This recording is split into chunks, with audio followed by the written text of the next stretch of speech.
Teaser, tá? Teaser, como a gente chama, pode ser um trailer, né? É que a gente chama... Ah, tá, vocês não gravaram? Já, não tava gravando antes ou pararam no teaser? Ah, tudo bem. Esse, te... Esse teaser, ele é uma apresentação do filme, tá? Ele não é oficial, ele não vai para as redes, tá? Vai ser bem...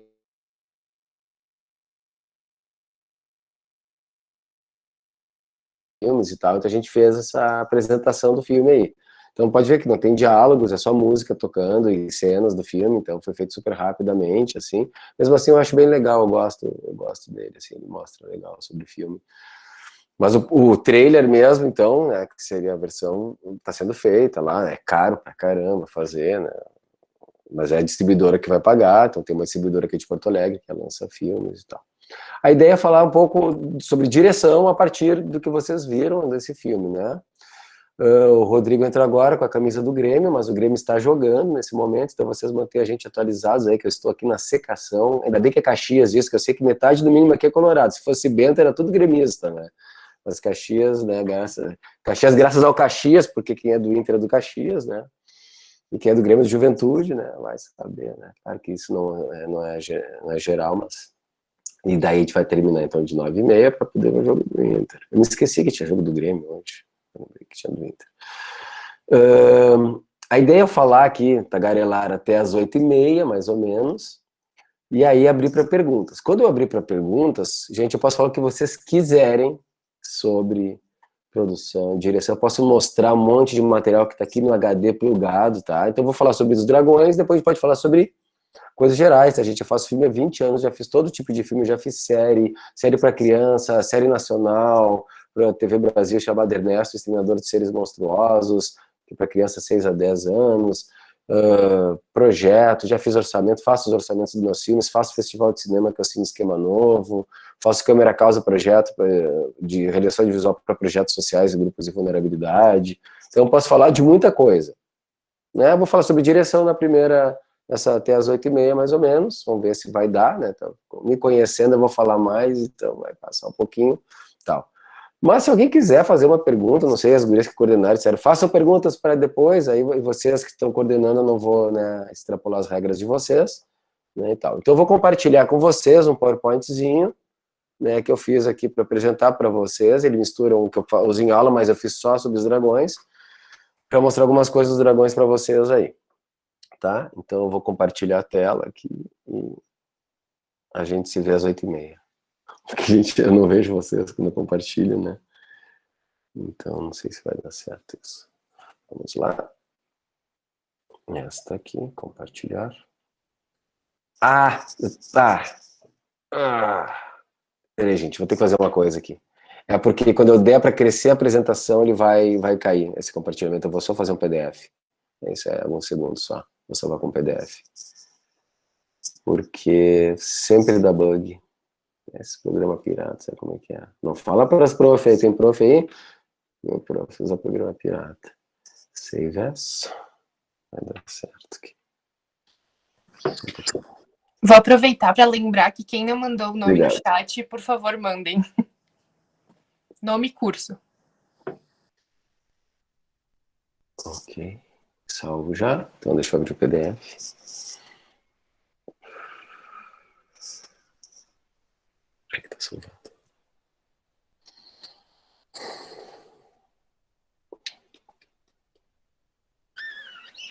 Tem de vários semestres aí, gente? É quarto semestre, né? Vocês estão. O professor Lisandro não tá aí?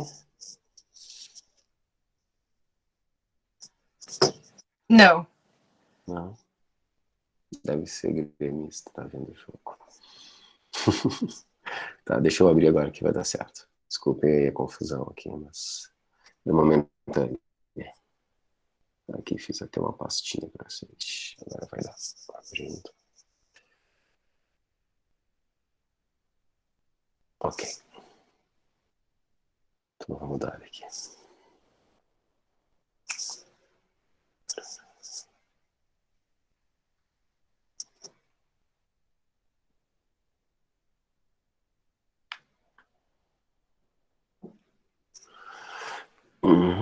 Então, diretor A e suas atribuições a partir do filme Os Dragões. né? Se não estão vendo isso, falem. Se estão vendo, não precisa falar.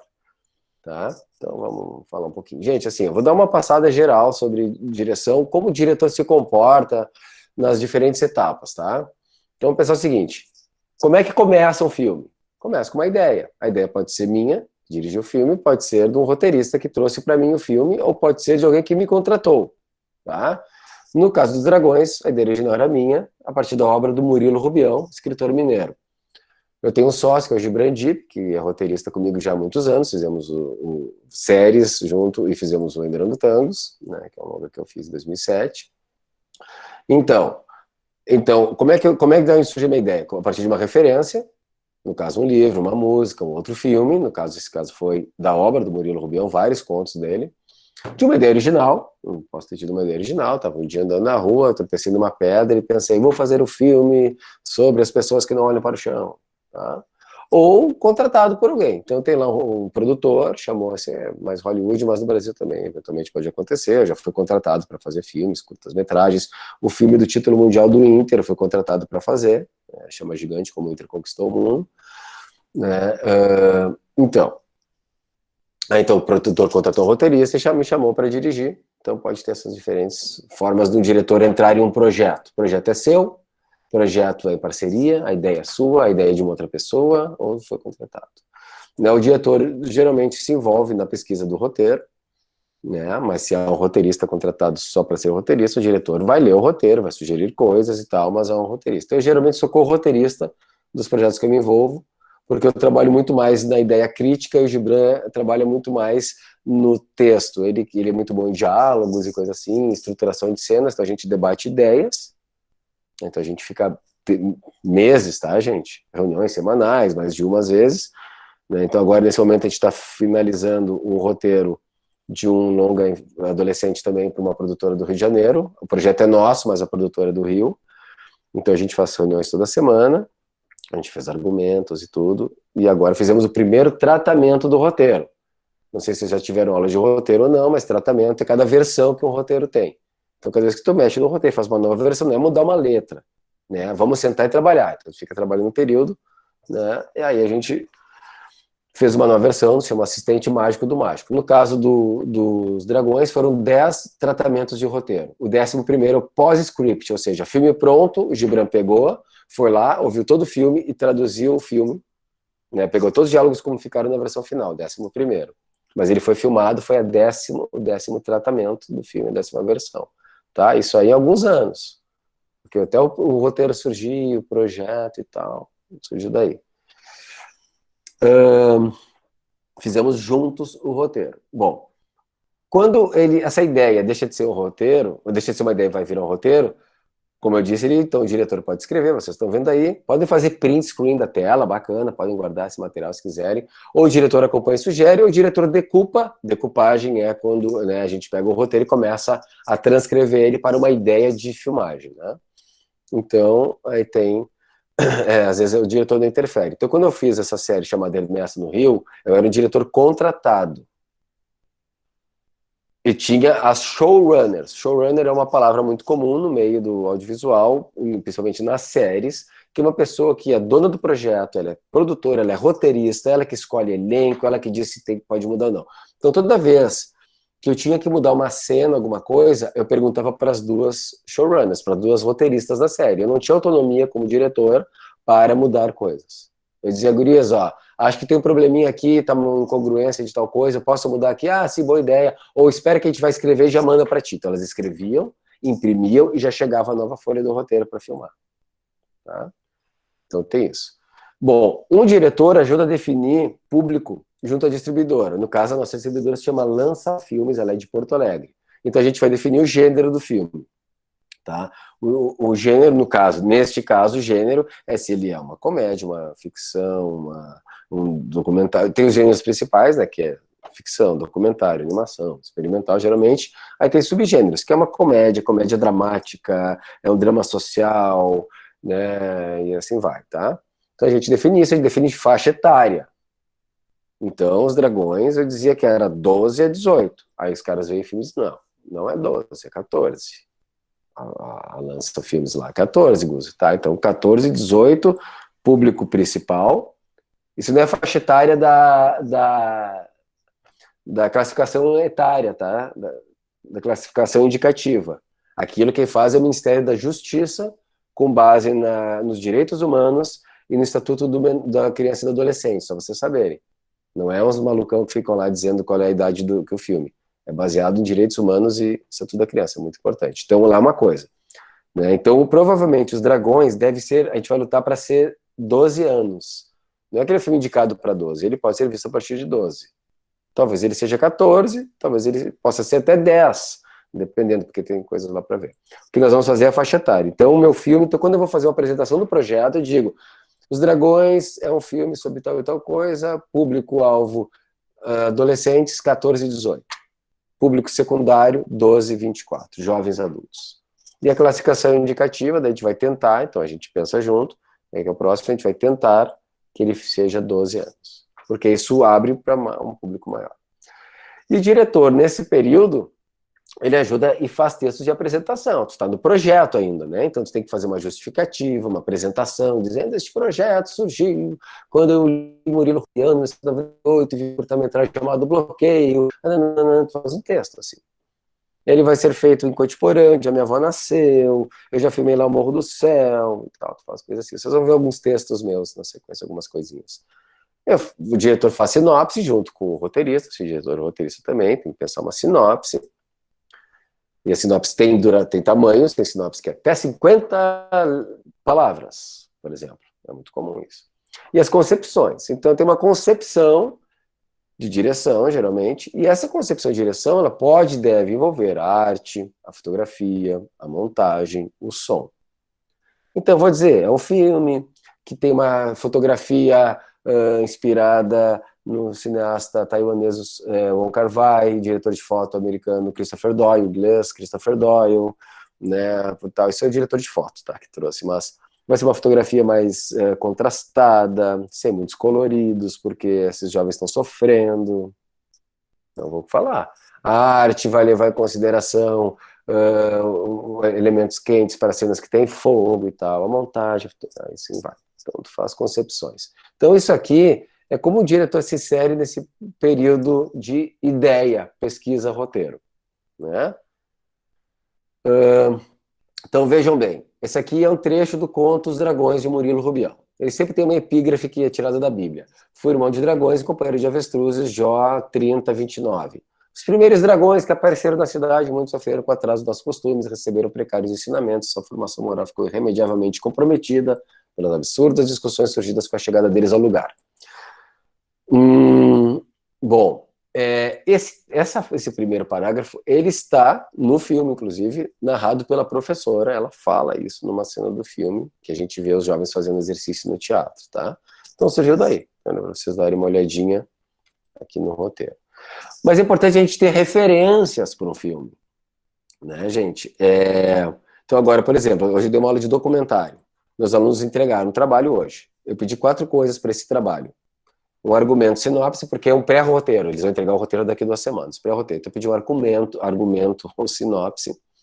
Eu pedi o estilo de documentário que eles vão fazer, se é um documentário expositivo, que é aquele que tem entrevistas, histórias e tal, se é observacional, que é tipo o Morro do Céu, que eu acompanho só as pessoas, mas não intervenho, e assim vai.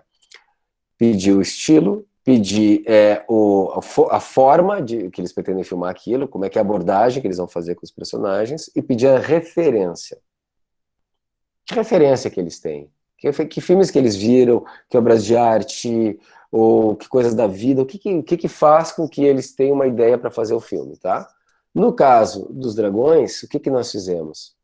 Além de ter essas referências, que elas já são mais apuradas, não eram todas elas que estavam lá na gênese do projeto, mas isso aqui é referência já depois, porque nós fizemos um cineclube, depois que a gente ganhou o projeto, tá? Então toda semana a gente assistia alguma coisa, nós assistimos, acho que deu uns 18 filmes e séries que nós assistimos, toda a equipe era convidada, pessoas do elenco que estavam em Porto Alegre eram convidados. Então, a principal referência é Conta Comigo.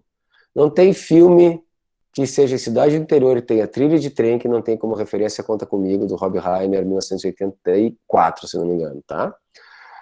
Super 8, né, que é Spielberg e J.J. Abrams, também acho uma obra-prima. La Vie de Jesus, Na Vida de Jesus, que é desse mesmo diretor do Petit Cancan, que é o seguinte, é uma série Petit Cancan. Na Vida de Jesus é um filme dos anos 90, do Bruno Dumont, cineasta francês. Stranger Things todo mundo conhece, né? Então surgiu como referência no meio do caminho, porque quando o projeto surgiu não existia Stranger Things, mas porque Stranger Things vai buscar em Conta Comigo referência. Vai buscar em Vida Sem Rumo, que não está aqui, mas é referência também. Ele vai buscar em ET Extraterrestre, ele vai buscar em filmes dos anos 80 as suas referências, né? Então Conta Comigo é uma referência muito forte para Stranger Things. Aí vem outros filmes, Descompreendidos do... Alguém quer falar uma coisa? Entrou alguém abriu o microfone. Os Incompreendidos, do Truffaut, Guerra dos Botões, Elephant Gus Van Sant, Era Uma Vez na América, do Sérgio Leone, Clube dos Cinco, né, do John Hughes. São filmes sobre jovens e tal, que serviram como referência. Quando eu ia apresentar o projeto, eu dizia, que são referências e tal. Algumas delas estão bem claras no filme, aliás, aparecem no filme, de alguma forma, enquadramento, cenas de trilho de trem, né, então tem algumas coisinhas aí. Então, referência é sempre muito importante. Essa é uma cena 1, início do roteiro, tá, gente? Então, vamos falar um pouquinho de roteiro dela. Grêmio perdendo já. Cena 1, créditos iniciais. Então, esse é o meu jeito de escrever o roteiro, meu e do Gibran, tá, gente? Provavelmente o professor de vocês de roteiro vai mudar um outro modelo e tal. Algumas coisas se repetem, outras não. Então, às vezes nem se bota a palavra cena, se bota só 01. Às vezes não se bota nada, porque tu corta e tira a cena, só bota na hora de vender o roteiro para a equipe lá e tal. Créditos iniciais. Geralmente eu boto, antes do externa dia, que estão vendo, tá no final aqui, externa dia, geralmente eu boto no início onde é a locação. Porque eu acho que quando uma pessoa lê roteiro, eu leio muitos roteiros, que eu sou júri de volta e meia de editais, eu leio muito roteiro, eu gosto, eu não costumo ler todo esse cabeçalho. Eu leio o começo, então se no começo já diz ali, aéreas, rio, floresta, cidade, já entendi, vou pra cena. Porque geralmente diz assim, cena 1, externa, aéreas, rio, floresta, cidade, dia, entenderam? Assim seria como as pessoas fazem. Eu prefiro dizer primeiro a locação. Sobre fundo negro, créditos obrigatórios, né? Então tá preto, filme ele ainda, né? Créditos obrigatórios, toca uma música clássica, realmente a música clássica é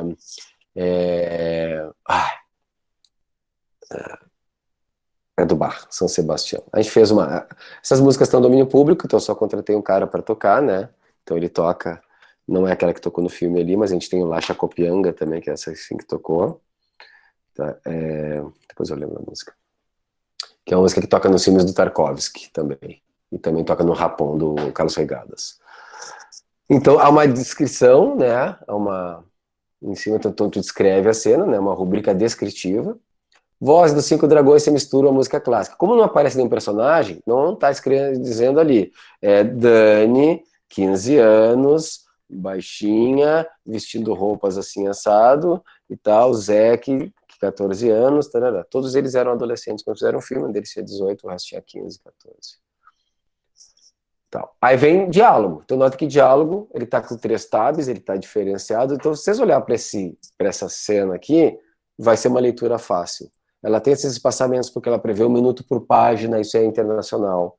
A fonte dela chama Courrier New, porque é uma fonte monoespaçada, então o I ocupa o mesmo espaço que o M, como vocês podem ver, diferente do Marial, que na Arial o I ocupa o espaço pequeno e o W ocupa o espaço maior, então por isso ela é uma monoespaçada utilizada no mundo inteiro, Courrier New, tá? Muito mais do que Times New Roman no Arial. Então essa é a fonte bacana. Diálogos mais pro meio, eu botei em negrito, mas não necessita, tá?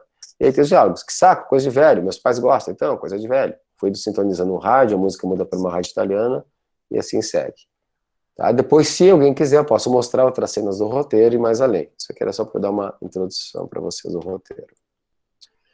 Bom, fizemos o roteiro, e aí tinha um edital chamado Prodecine 02, tá? Então, estou vendo aqui em cima de chamada pública BRDE, que é o banco que administra os recursos do FSA, que é o Fundo Setorial do Audiovisual, talvez vocês já tenham ouvido falar, que é alimentado por, diferente do que o governo tenta dizer, não é com imposto de ninguém. Quem dá dinheiro para o Fundo Setorial do Audiovisual sou eu, quando faço filmes, esses filmes são exibidos, os canais de televisão, quando exibem filmes e publicidade, e são as telefônicas, que, como vocês sabem, exibem muito material de produção audiovisual nos celulares e tal.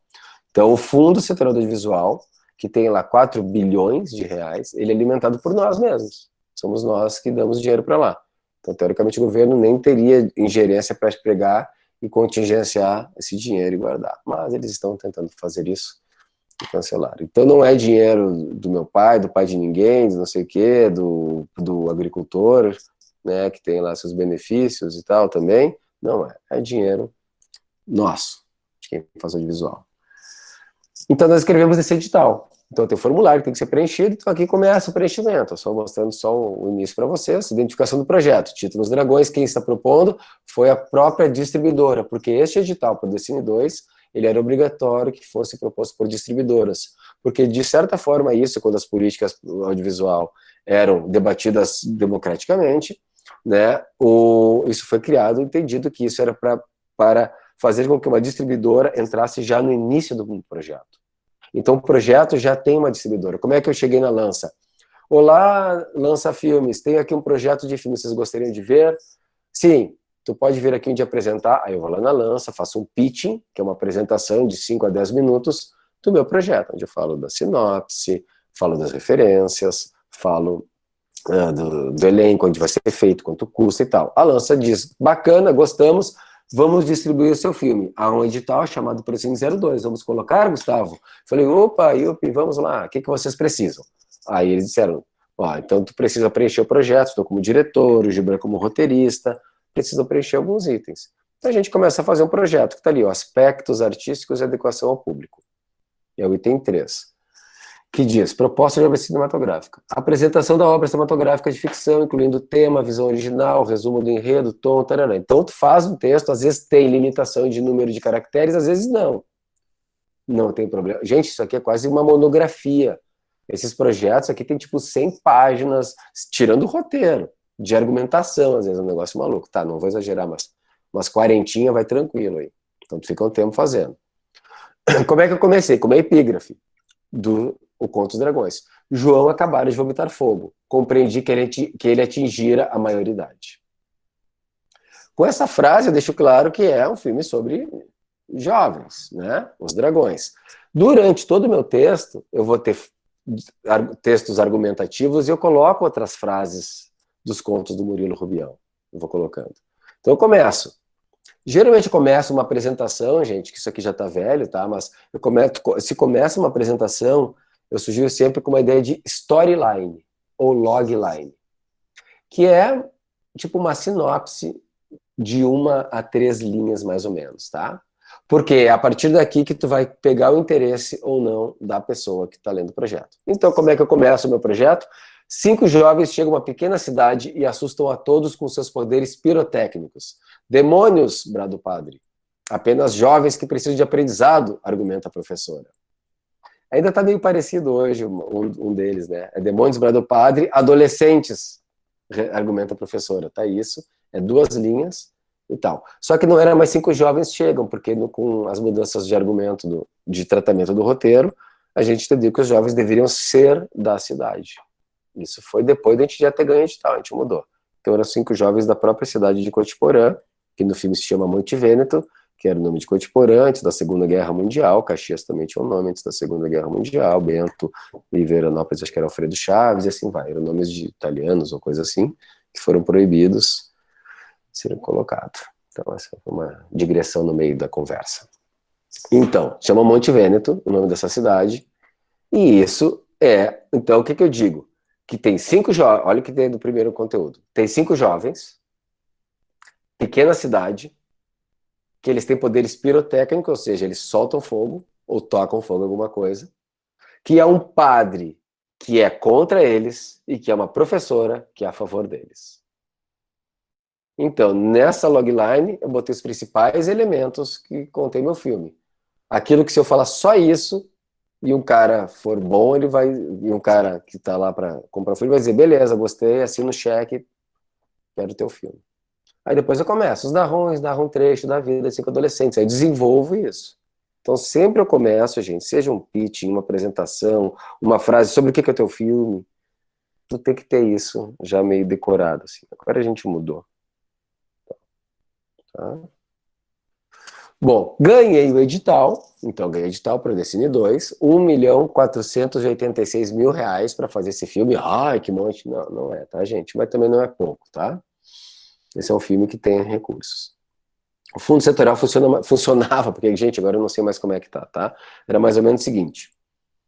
Eu fiz esse filme de 1.486.000. Isso é considerado um filme de baixo orçamento, bem baixo. 1.486.000. Se esse filme, que é num edital, lá que tinha editais para filmes comerciais e editais para filmes de público, se esse filme ele ganha prêmios em festival, se esse filme ele é vendido para canais de televisão, se ele tem um público acima daquilo que eu previ, eu ganho muitos pontos, e tem um negócio de pontuação lá dentro da Ancine, que eu posso pedir dinheiro para um próximo filme de talvez 3 milhões, entenderam? Mas se esse meu filme é um fracasso total, não passa em festival nenhum, não tem público e passa só em Porto Alegre e tal, provavelmente eu vou ter dificuldade de conseguir 1.500.000 novamente. Tá? Então essa é uma coisa muito interessante, muito, de um pensamento muito elevado, que talvez deixe de existir. Não sabemos como vai ser. Tá? Mas é um pensamento muito elevado. Então é isso, teu filme foi lá, foi bem, fez sucesso, e não é sucesso financeiro, tal, né? Ganhou prêmios em festivais, foi para o Festival de Berlim, ou de Cannes, ou Veneza, ou Sundance, ou Toronto. Alguém tem uma pergunta? Não, era só o microfone. Eu ganho pontos para um próximo filme. Então tem, às vezes não precisa nem entrar em edital. Não é edital de concorrência, tá? É um edital de fluxo contínuo. Então, por exemplo, esse que eu ganhei era fluxo contínuo também. Ele tinha 1 milhão, ele tinha 10 milhões para a região sul do Brasil, e somente uma produtora do Paraná tinha pego 1 milhão e tanto também, 2 milhões e tanto. E a gente descobriu que tinha esse edital. E vamos botar esse edital é fluxo contínuo. Eu não concorro com ninguém, desde que tenha dinheiro lá, e eles analisam. Eu tive que ir para o Rio de Janeiro fazer um pitch, uma apresentação no BRDE. Tinham 5 pessoas da Ancine do banco, viram aquilo lá, e as pessoas me fizeram muitas perguntas para saber se é um filme que vale a pena eles botarem 1.480.000, que é o que eu pedi, 86. Eles podiam ter tirado, não tiraram nem um centavo, nosso orçamento estava lá, tá? Então nós ganhamos isso aí. Ganhamos edital. Bom, beleza, chamei a galera aqui em casa, que já estava envolvida no projeto de algum jeito, não falei o que era, abri uma champanhe e falei, nós ganhamos o edital. E aí começa a pré-produção. Começa a fazer o cineclube aqui em casa, começa a dar os tratamentos do roteiro, né, adaptação, decupagem. Fizemos consultoria, contratamos 3 pessoas para fazer consultoria para o roteiro. Uma é um professor de literatura, uma é uma cineasta gaúcha e uma é uma cineasta carioca. Porque no meio do projeto a gente trocou, o personagem principal virou uma menina, porque faleceu o menino que era principal, que é o menino que fez o Morro do Céu. Durante o processo nós mudamos, eu não me sentia mais à vontade de ser um ator menino para fazer o principal, porque eu não vi ninguém no lugar dele, aí virou uma menina. Aí nós quisemos que meninas lessem também o roteiro. Aí nós chamamos adolescentes, fizemos um grupo com 4 adolescentes que liam o roteiro, e aí eu não ia, mas outras pessoas faziam perguntas para eles sobre o roteiro, a gente foi adaptando e tal. Então, foi muito legal esse período. O diretor começa a indicar, pensar na equipe. Então indica pessoas que gostam, que conhecem para as principais funções. Se é de uma produtora, a produtora também indica, como eu era o produtor do filme, então eu indicava, e algumas pessoas diziam, que tal tal pessoa, e aí. Então foi uma equipe maravilhosa, gente, 2 meses em Coitiporã rodando, pessoal, assim, paz e amor, assim, sabe, não teve nenhum estresse. Eu tive 2 dias de filmagem que eu fiquei estressado, mas não com pessoas da equipe, né, era comigo mesmo, por incapacidades minhas e tal. E começa a montar a equipe. E aí tu começa a fazer reuniões. Então tem aqui uma lista de reuniões, faça um print screen. Tu vai fazer reuniões por área, reuniões gerais, reunião com a equipe principal. E vem a parte mais bacana, que é o elenco. Então a gente começa a definir o elenco. Definição do perfil dos personagens, eu vou escrever. Eu escrevo lá, perfil. Dani, 15 anos, assim assada, braba, mandona, darará, Jacó, sensível, de dificuldade com seus sentimentos, darará, nananana, outro, arrogante e tal. Né? Eu faço o perfil de personagem, isso não vai estar no filme, mas eles têm que saber. Eu vou atrás desse elenco. Aí eu testo de elenco.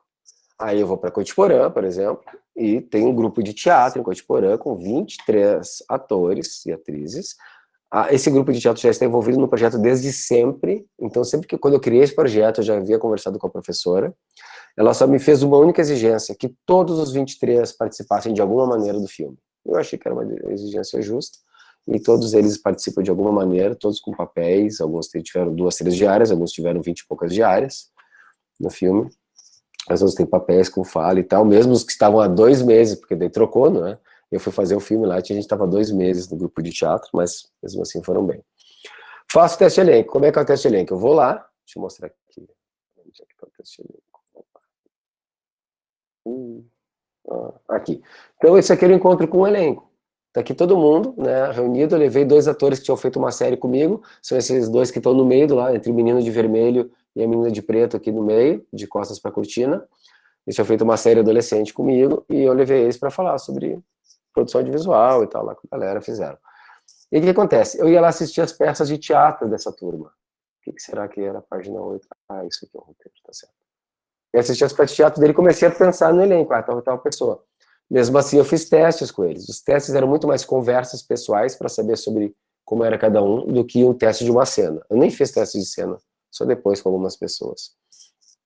E escolhi o elenco, deixei bem claro para todo mundo que teriam 5 pessoas principais, teria a professora, que era professora, o padre e tal, e alguns, e que eles tinham que entender isso como um trabalho para o grupo dele, importantes para o grupo, e não só para algumas pessoas. Bom, defini o elenco, fechei o elenco e comecei os ensaios, né? Que é nesse período de pré-produção que começa ensaios. Eu ia lá uma vez por semana, assistia peças, eles ensaiavam uma peça de teatro baseada nos contos, então a detentora dos direitos autorais da obra liberou para que eles fizessem uma peça de teatro na cidade e começaram a fazer ensaios. Eu ia lá assistir os ensaios. E nisso eu ia vendo coisas e tal. E aí logo depois comecei a ensaiar com eles. E eu vi, gente, que muitos deles, por ser de um grupo de teatro amador do interior do Rio Grande do Sul, de uma cidade de 4.500 habitantes, eles não conseguiam entrar nos personagens. E ali eu vi a minha mediocridade como diretor de elenco. Por mais que eu já tivesse dirigido atores em várias outras coisas, ali eu já dirigi criança de 7 anos, e ali eu não conseguia tirar mais deles. Eu tive que assumir essa minha mediocridade, né, ou minha incapacidade, né, a minha limitação, e eu chamei uma amiga minha, que já tinha trabalhado nessa série anterior, que chama Formigas, que nunca foi ao ar, que é diretora de teatro, chamada Larissa Sanguiné, e a Larissa foi para Cotiporã e ela me ajudou a preparar o elenco. E foi sensacional. Ela tirou o personagem dentro dele, gente. Tanto que se a gente olha o filme, praticamente todo o elenco atua muito bem. A gente vai ver uma ceninha daqui a pouco aí. Tá? Então eu tive que dizer que eu não estava conseguindo. Chamei ela e foi lindo. E ela foi depois para as filmagens, foi lá para assistir e foi um dia para ajudar numa cena final porque tinha uma coreografia. E ela também é coreógrafa, me ajudou numa coreografia. Não é uma dança, mas é uma coreografia. Tal. Então, elenco. Fazer o convite, criar a biografia dos personagens, elaborar junto com a AD, assistente de direção, a sistemática dos ensaios. Então, a gente faz ensaios e tal. E demandas para a equipe, gente, na pré-produção. A equipe, o que acontece? Quem está dirigindo tem que ter respostas. E se não tem a resposta, tu tem que saber dividir com a pessoa que está te perguntando. A ideia é ser sempre mais horizontal do que vertical. O diretor mandando, gente, é um saco. Diretor, reizinho na barriga dando ordem, é um saco, gente. Assim, não aconselho, muito cuidado com isso, são clichês. Diretor com megafones, tudo é clichê, tá, gente? O negócio é ouvir as pessoas. Então, tu tá na pré, todo mundo tem perguntas para te fazer. A diretora de arte quer saber sobre cores, paleta de cores. A figurinista quer saber sobre estilo de figurino e vai fazer teste. O maquiador quer saber sobre os efeitos especiais da maquiagem. Cara, tu tem que ter a resposta. Se não tem, divide. Não sei o que tu acha. Não tinha pensado nisso. O que tu sugere? E assim a gente consegue ter uma relação. Ainda mais vocês que são estudantes nesse momento, que tem que dirigir um filme, tem colegas que estão no mesmo nível que vocês. Muito cuidado, gente. Arrogância, falta de educação, imposições, assim, levam a um problema de conjunto. Eu, como professor da PUC, sempre falo isso e sempre o pessoal briga. Tem 4 grupos, sempre vai ter briga em um grupo. 3 vão escutar a gente direitinho e um vai brigar. E aí a gente tem que fazer planilhas de decupagem, que é pegar o roteiro e começar a fazer cena a cena, storyboard, que é um desenho das cenas, a gente já vai ver, planta baixa, que é aquilo que quando se vende um apartamento, sabe, aquilo é uma planta baixa. Então tu faz as locações para pensar onde é que você vai botar a câmera, a arte, e assim vai. Isso é pré-produção. Então tem, cara, pré-produção onde acontece o filme, gente. Cara, assim, ó, professores, tem professor aqui, né? Se chegar algum aluno na filmagem inventando cena, reprova para ele fazer de novo a disciplina, porque ninguém faz filme assim. Tá? Todo o filme ele é pensado, decupado, trabalhado, estudado, rotulado, carimbado na pré-produção. É ali que tudo acontece. Porque se tu faz isso, a filmagem vai ser uma maravilha, todo mundo vai se abraçar, vai se emocionar, vai chorar numa cena. Eu chorei numa cena no filme, e eu sou uma pessoa que tinha dificuldade de chorar, hoje eu acho que eu não tenho mais, me emociono mais fácil, mas eu chorei muito em uma cena, foi muito difícil de fazer. Os elencos choravam, as pessoas se abraçavam, tem que ser muito bonito. Agora, o diretor que chega no set, começa a improvisar, a equipe não sabe o que ele está querendo fazer, porque ele é um gênio, gente. Segundo dia de filmagem, a equipe já está contra essa pessoa. Então é tudo organizadinho. E é muito divertido essa fase de organização. Vejam aqui, ó, isso aqui é um tratamento 10 do roteiro com comentários técnicos. Isso aqui é para filmagem já. É um roteiro técnico, não é decupagem, mas é o primeiro momento de decupagem.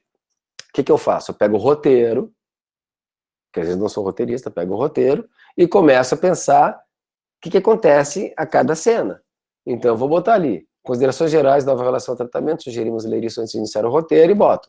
Somente algumas cenas tiveram mudanças, a cena da fera, a cena 15, algumas posições deles nas janelas mudaram. Então, eu vou dizendo dentro da cena o que acontece. Eu posso fazer assim, eu posso fazer no PDF, puxar um balãozinho de fala do lado. Eu posso marcar, no PDF é bom de fazer isso. Tu marca com um quadradinho ao redor da cena, muda uma cor, bota um texto por cima. Então eu vou pegar, então o roteiro técnico é o primeiro passo para pensar a filmagem. Ninguém escreve um roteiro dizendo câmera faz isso, câmera faz aquilo. Isso não existe, gente. O roteiro é roteiro. O roteiro, quando ele começa a falar o que a câmera faz, ele é um roteiro técnico. É um roteiro para a filmagem. Porque o roteirista não é diretor. Ele até pode ser, mas ele não é. Então ele não tem direito de dizer para quem vai dirigir o que a câmera faz.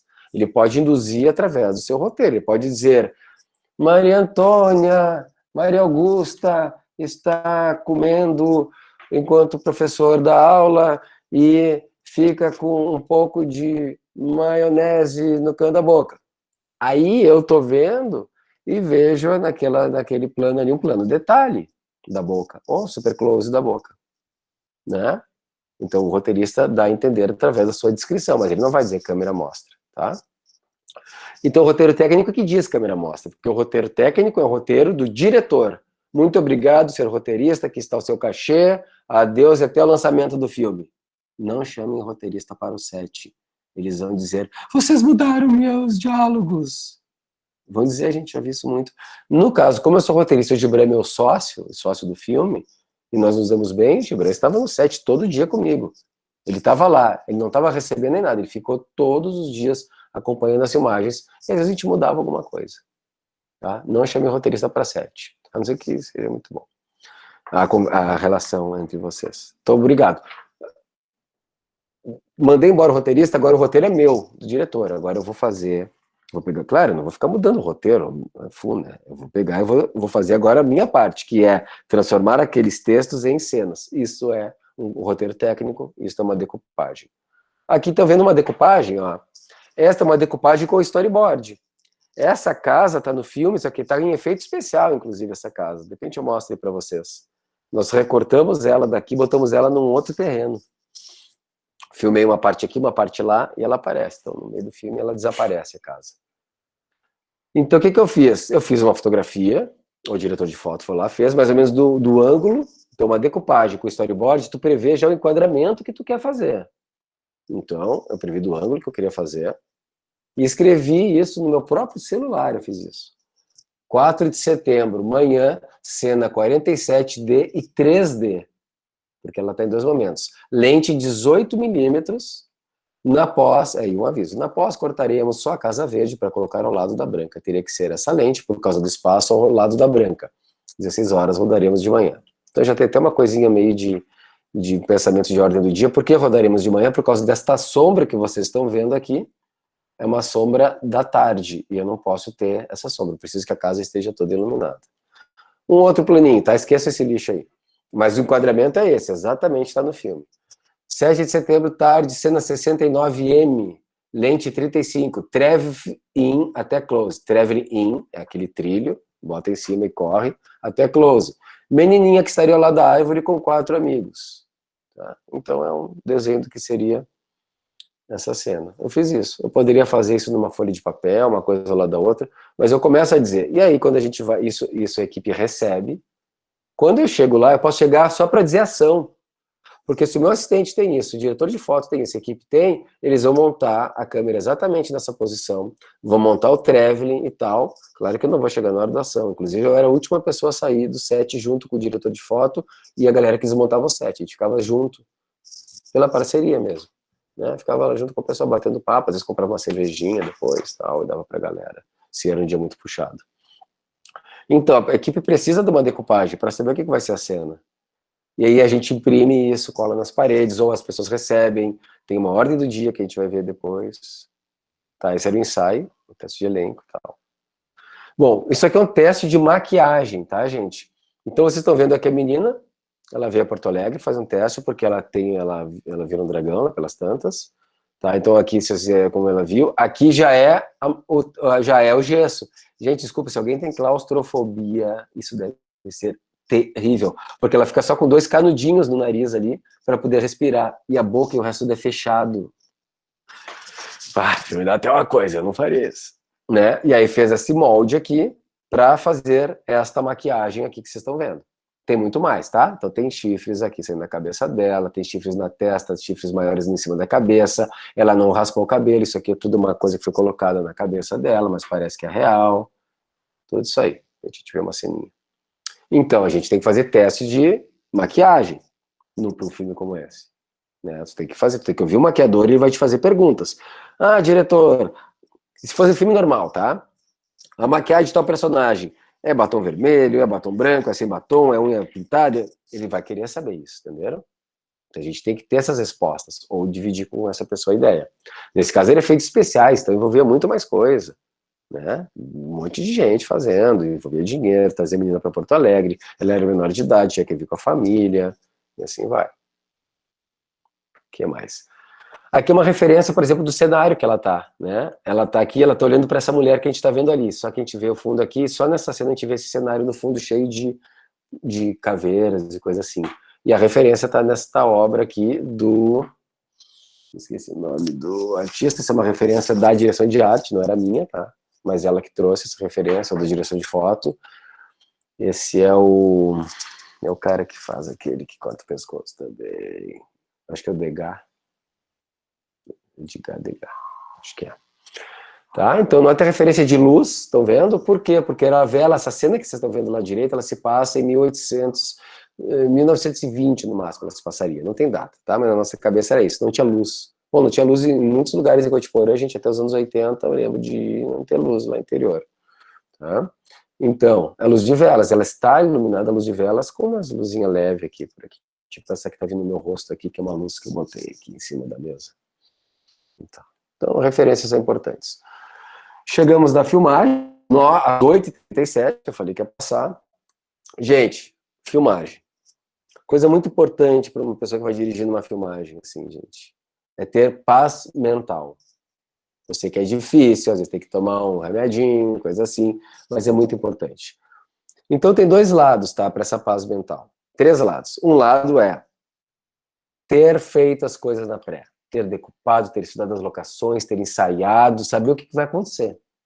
Isso é importante. Para a tua paz mental e para de toda a equipe que está ali. Outra coisa que é importante, ouvir e dar as respostas. Aqui tu tem que ter. Tá? E outra coisa que é importante é a pessoa que está dirigindo, só quem se dirige a ela durante o processo de filmagem é o assistente de direção. Vocês imaginam que você está numa filmagem e tem 20 pessoas e todo mundo resolve dar pitaco na cena. Todo mundo resolve dizer como é que tem que ser feita, fala pro ator, ah, e se tu fizesse... Gente, isso é o amadorismo do amadorismo, mas acontece na universidade, tá? Então, já estou dando a dica. No set, o contato do diretor é com seu assistente de direção. Então é o seguinte, figurinista está com dúvida sobre o próximo figurino? Fala com o assistente de direção. Alguém do elenco se machucou e não pôde vir? Fala com o assistente de direção. O que o assistente de direção vai dizer para mim? Alguém não pode vir. Não, ele vai achar a solução, junto com a direção de produção, junto com a produção de elenco, e vai chegar, ó, Gustavo, é o seguinte, tal pessoa teve um problema, um acidente lá, machucou o pé, não pode vir. Mas antes que tu diga não, nós já temos uma solução, nós chamamos uma outra pessoa para substituir, tem um cabelo igual, parece só de costas e tal, ou tu pode pegar tal cena e fazer de tal forma que a pessoa não apareça muito, só da cintura para baixo, ou a gente pode deixar essa cena para amanhã e hoje a gente faz tal cena, ou seja, ciência de direção vem com a solução, gente, não traga um problema para a direção durante a filmagem, porque a direção tem que estar muito concentrada no filme. Então a relação é com essa pessoa, com essa direção, é uma relação muito mais profissional, técnica, do que criativa. A relação criativa no set de filmagem de quem dirige é com diretor de fotografia, diretor de arte e técnico de som. Esses três principalmente. São essas pessoas que eu vou conversar e vou dizer, olha, o que tu acha dessa luz? Aí o diretor de foto arruma a luz, e aqui, Gus, olha aqui como é que tá assim. A arte diz, oh, ficou bacana no cenário. Eu digo, vamos mudar uma coisinha. É isso que acontece lá. E principalmente com o elenco. Gente, nunca dirija um elenco olhando para uma tela que está a 3 metros da pessoa e tu fica olhando para o vídeo assiste dizendo, fala, isso aí, emoção, emoção. Gente, o elenco quer toque, conversa, abraço, tiração de dúvidas, e assim vai. Quem dirige por vídeo assiste é diretor de publicidade, tá? Eles gostam de vídeo assiste, eles estão se lixando pro elenco, o elenco não tá nem aí e tal, tá? Nem é todo mundo, tá? Eu sei que o pessoal aí da Espaguete faz publicidades muito boas. Mas tem isso, tá? Então acontece. Eu digo assim, estou dando maus exemplos, tá? Mas eu tenho um grande cineasta que é grande diretor de publicidade daqui e ele dirige assim, é horrível, gente. Tá? Então, assim, porque na publicidade tu não desenvolve personagem, esse é o fato. No cinema, sim. Então tu tem que estar próximo. Eu não gosto nem de ficar no vídeo assiste, eu fico com na minha mãozinha pequenininho e a equipe fica no grande lá, direção de arte, continuista, fica olhando um grande. E eu fico olhando próximo do elenco e converso com as pessoas e tiro as dúvidas com ela, tá? Então, com elas, isso é muito, muito, muito importante. Tá próximo. Então tá escrito aí isso, tudo que eu falei, tá, gente? Eu não vou repetir, né? Estar próximo, tirar as dúvidas, valorizar o trabalho das pessoas, ser gentil, amigo e calmo. E faltou dizer uma coisa, tá? Quem dirige um filme é responsável pelo astral do set de filmagem. Se a pessoa que dirige um filme é uma pessoa divertida, bacana, querida, que abraça todo mundo, cumprimenta todo mundo, então as pessoas vão ser assim também. Se a pessoa é arrogante, às vezes não é porque às vezes ela tá com algum problema, ela tá muito tensa, tá? E ela descarrega alguém, as pessoas vão ficar assim. Não porque elas querem, é porque é uma transmissão. Porque tu que controla o ânimo na filmagem, não é o ânimo de estamos todos animados, é o ânimo das pessoas, se elas estão bem, se elas chegam bem, se não chegam e tal. Eu já tive dias ruins, nos Dragões não. Eu tive 2 só, falei pra vocês, tentei não transparecer e tive um problema com o meu assistente de direção. E o problema era meu. Porque geralmente quando alguém tá errando lá embaixo, o assistente de direção não está lá embaixo, né? Porque ele entra nos créditos iniciais, inclusive. Mas quando alguém tá errando lá embaixo, um assistente de elétrica, é porque alguém aqui em cima não tá fazendo as coisas direito. Podem ter certeza.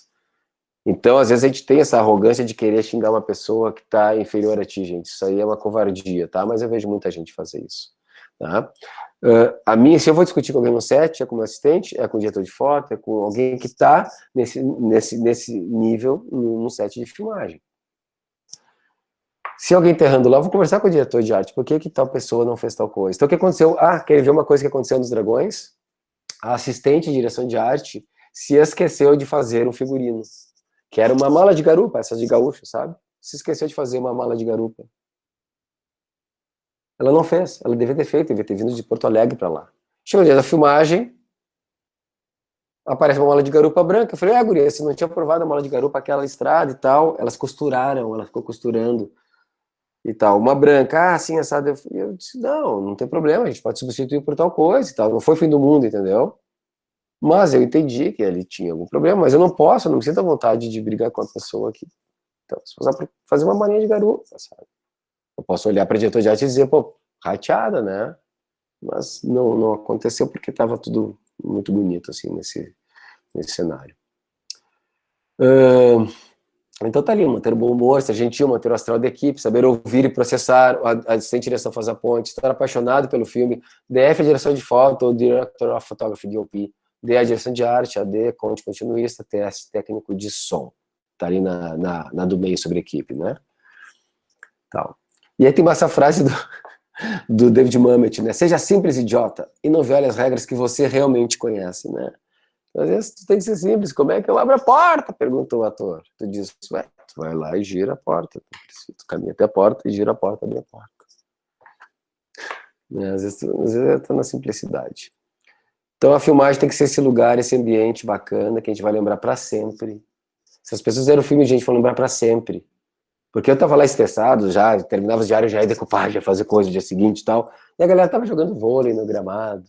Tava lá tomando uma cervejinha todo dia, tinha o bar da... produtora de elenco chamava de bar da Nádia, e todo mundo ia lá beber no bar da Nádia. Eu levava e ficava na frente da cabana dela na posada. Então a galera tava liberada, gente. Eu não, tipo assim, por exemplo, falar outra coisa. Eu acho que o jogador de futebol, ele tem todo o direito de ir pra noite. Tem todo o direito. E eu penso isso sobre o meu set de filmagem. Eu acho que as pessoas têm todo o direito de fazer o que elas querem. Se ela virou à noite, no outro dia ela acorda, tá bem, faz o que ela tem que fazer, quem sou eu para dizer que ela não pode fazer? Saca? Agora, se ela virou à noite, atrasou, errou os negócios e tal, bom, aí vai ter problema, não é nem comigo, é com o diretor de produção, com alguém que tá lá, entendeu? Mas eu acho isso. Então tem que estar isso aí. Foram 2 meses, né, a gente morando no interior, vindo uma vez por semana a Porto Alegre, quem queria, porque às vezes as pessoas nem viam, ficavam lá. Não é fácil. Isso aqui é uma ordem do dia, gente. Pode fazer um print screen se quiserem, tá? Ela não tá inteira, ela tá na metade dela. Olhem quanta coisa bacana tá nessa ordem do dia. Dizendo o horário que é servido o café, o horário que é a janta, porque a gente, é uma diária que começou de noite, ó, essa diária. Início da diária às 7 da noite, a gente ia virar madrugada. Fim da diária às 7 da manhã. Então a janta às 2 da manhã, 1 hora de janta. Aqui diz se vai nublado, chover. Isso quem faz é o segundo ou terceiro assistente de direção, tá? Ele faz isso aqui. E é sempre feito dia a dia. Terminou a diária, ele bota, porque ele tem que ver as cenas que não foram filmadas, o que fica pro dia seguinte.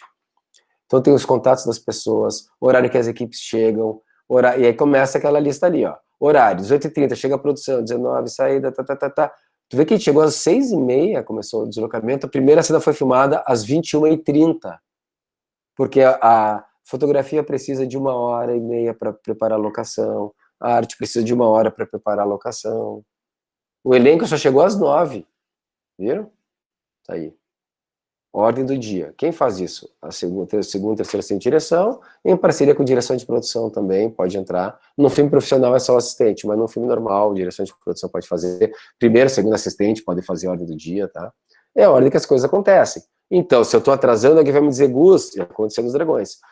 Gus, atrasou, a gente não vai conseguir fazer a cena tal, então, aconteceu nos Dragões. Então, as cenas foram atrasando. Então, a gente ia ter que mudar algumas datas, né, mudar algumas diárias, mudar algumas coisas depois, então a gente fazia reuniões para mudar, ó, atrasou aqui. Então a gente vai ter que cortar uma cena, juntar uma cena com outra, um plano com outro, tá? Então aqui a gente está rodando, ó, cena 15, interna da noite, galpão abandonado, depois cena 9, interna da noite, assim vai. Ordem do dia. Vamos passar uma cena para vocês. Vamos lá. Peraí, gente, eu tenho que descompartilhar isso, eu não estou vendo onde é que está. Interromper o compartilhamento. A cena do filme. Está aqui no ponto. Eu vou passar uma cena para vocês. Depois eu mostro da casa. Oi, pessoal, agora estou vendo vocês de novo, porque eu não vi ninguém. No Zoom a gente vê, mas no... Estamos com 27 pessoas. Bacana. No Zoom a gente vê, mas aqui eu não consigo ver. Vamos lá. Uma janela. Essa aqui. Então vamos passar uma ceninha para vocês verem. A gente vai ver alguns efeitos especiais de cenário, de arte, tá? Efeitos feitos na locação. Então. Vamos lá, deve ter entrado. Vou botar a tela cheia.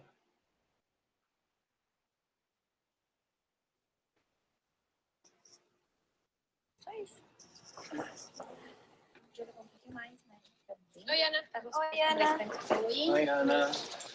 Oi, gente. O senhor vai levar 3? Ana. Bom, podia levar mais. Só um minuto. Podia levar um pouquinho mais. Eu posso fazer um preço melhor, né? Ana. Mas 3 não é pouco, talvez? Ana, tem isso aqui? Remédio para dor de dente, remédio para enjoo, remédio para espinha e creme para pele seca. Ah, e um esmalte, qualquer cor. Dani, isso aqui não é uma farmácia. O que vocês estão fazendo? O que é isso? Dani, ajuda O que vocês deram Isa, tá bem? fogo? Tá bem? O que tá acontecendo aqui? Isa. Tem que pagar as coisas Isa, fala que comigo. vocês pagaram. Ajuda que tá na barra. O que você fizer? O que é isso? Vem, Zé. Deram fogo. Tchau, Ana. Tchau, Ana. O que vocês fizeram? Pai de vocês! Coloca na porta, me ajuda! Olha só! Como é que usa isso? Tá, então vocês viram que essa cena, ela foi uma cena curta, né, mas ela é decupada, pensada plano a plano, mas ela tem uma consistência narrativa a partir da montagem que faz com que ela pareça que se passa no mesmo tempo. Então vamos ver ela desde o começo aqui, ó, só mostrar rapidinho. Eu vou tirar o áudio, tá? Da cena. Bom, talvez eu tá no fundinho. Então começou com o plano detalhe do pé de galinha e da carne, tá? Começou com com isso em foco, então há uma leve perda de foco, então está em foco, foco corrige para o fundo, está numa altura ao nível, um pouco abaixo, vemos as pessoas entrando no fundo, aí eu tenho um plano 2, que é pessoas no caixa, quando os jovens passam pela frente, esse plano está ao nível, ou seja, na altura dos olhos deles, esse aqui tem leve contra-plongé, chama quando é de baixo, ó, aí a Zé que se abaixa, câmera está solta, ela faz uma leve pan para a esquerda, corta para cá, a câmera também leve e solta no tripé. Ao fundo a gente tem tal coisa acontecendo, tivemos 2 planos até agora, basicamente. Ó, terceiro plano. Então, terceiro plano. Primeiro plano, tá? Primeiro plano é acima do peito, primeiro plano de Lauren, de Dani, 3/4 esquerda, ao nível, porque está na altura dos olhos dela. E é isso, normal, não tem... É isso que tem que ser dito. Câmera, aí posso dizer, câmera no tripé, solta. Aí é montagem.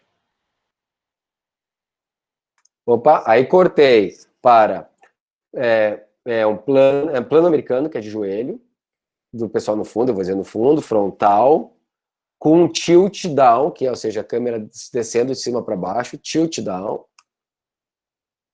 em plongé, que é esse plano visto de cima, de Isa caída no chão, com o Mike ajudando ela, e chegada de Dani pela esquerda da câmera. Tudo isso eu digo numa decupagem, entenderam? Eu escrevo isso numa decupagem.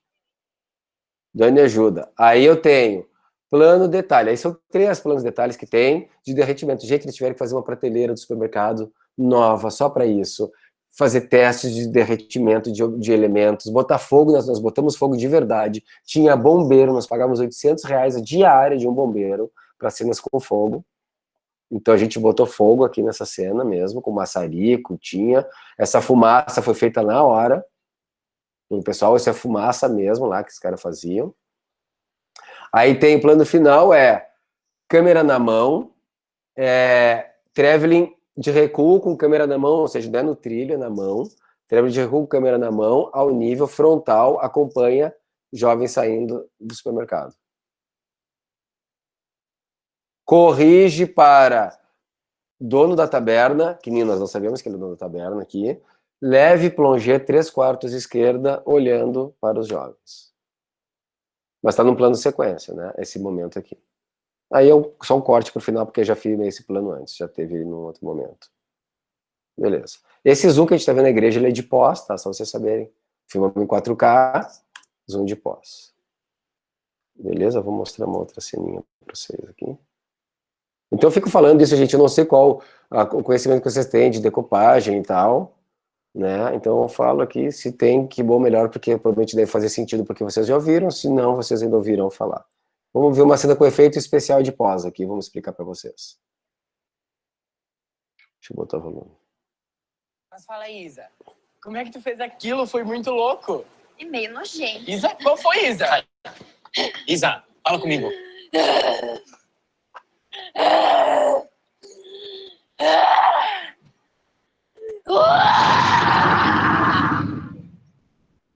Isa!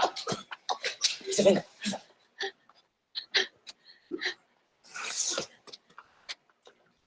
Tadinho do Gilberto. Por que tu fez isso com ele? Olha o estado dele agora. Que massa, Isa! Olha o que vocês fizeram com ele. Tá todo desfigurado. Desculpa, saiu. Então, vocês viram aqui os 4 planinhos, né? Vamos falar sobre o plano de efeito. Né? A gente fez vários testes, tá, gente? E nós descobrimos que fogo de verdade era muito melhor que fogo feito por computador. Então, esse fogo que está saindo da boca dela é de verdade.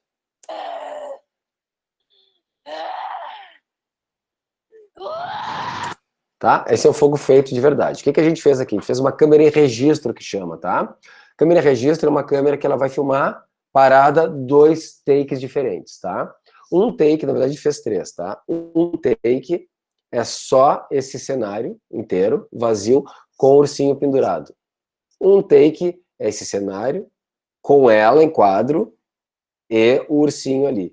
E outro take é esse cenário com o ursinho pegando fogo, porque o ursinho não pegou fogo. E nesse o cara solta o fogo. Então tem um cara, nesse momento, que foi recortado, não precisou de croma nem nada, que tá soltando com um maçarico muito louco que ele inventou, esse fogo. E ele tá com esse fogo posicionado mais ou menos onde está a boca dela. Claro que na pós a gente consegue dar uma ajustadinha ali. Então, claro que tem o color correction aqui, então foi feita a cor da cena e tudo, do fogo. Então esse fogo tá aqui. Esse urso que tá aqui não é o mesmo que o urso que tá aqui. Então aqui é o mesmo urso, mas no caso um com fogo e um sem fogo. Porque olha o que vai acontecer. Tá, então o que acontece? Ó? Eu não podia ter filmado na hora ela soltando fogo, pegando fogo. Então como é que tá pegando fogo no urso ali em cima e eles estão aqui embaixo? Há um recorte, porque a câmera tem registro, ela filma a mesma coisa, há um recorte da metade para cima da cena, ou só da parte do urso, que faz com que esse urso esteja ali. A gente botou fio de nylon para puxar ele na hora do fogo e dar uma pequena balançada.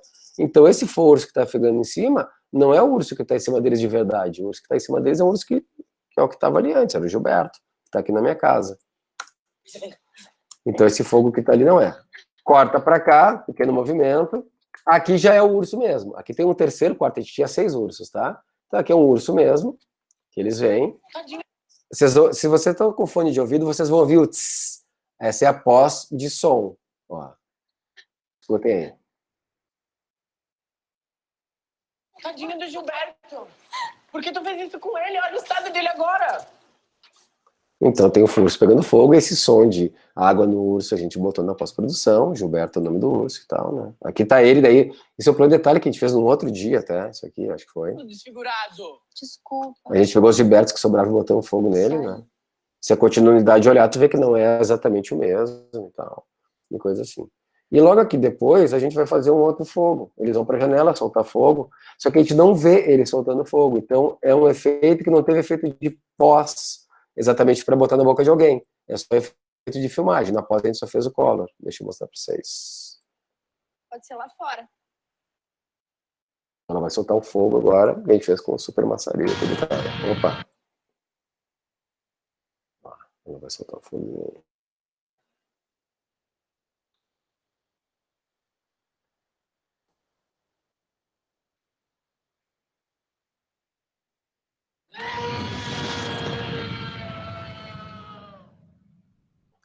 Já esse fogo que aparece no fim, no começo, sim, foi feito na pós. Notem que a grade ali tá vermelhinha, ó. Isso é pós-produção, isso é computação gráfica. Ó. Que incrível, Dani. A grade ficou vermelha, ela vai ficando, vai perdendo esse laranja dela aos poucos, né? O fogo foi passando aqui, a gente não tá vendo e tal. Coisa assim. Então tem isso, efeitos e tudo. Né? Tem vários efeitos. Alguns efeitos mais interessantes do filme, por exemplo, eles não foram feitos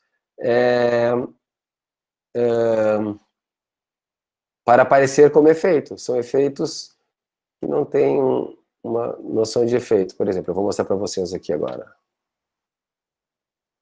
Um pouquinho antes disso aqui. Um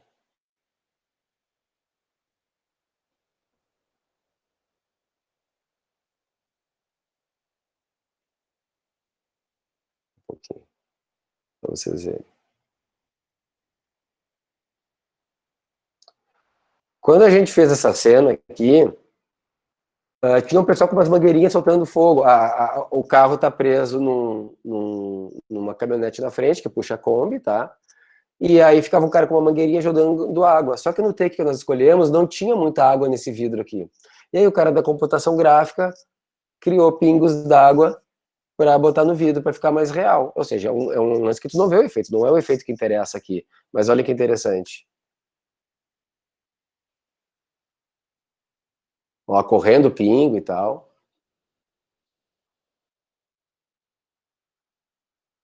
E tá aumentando, tá caindo uns pinguinhos, ó. Tudo isso é computação.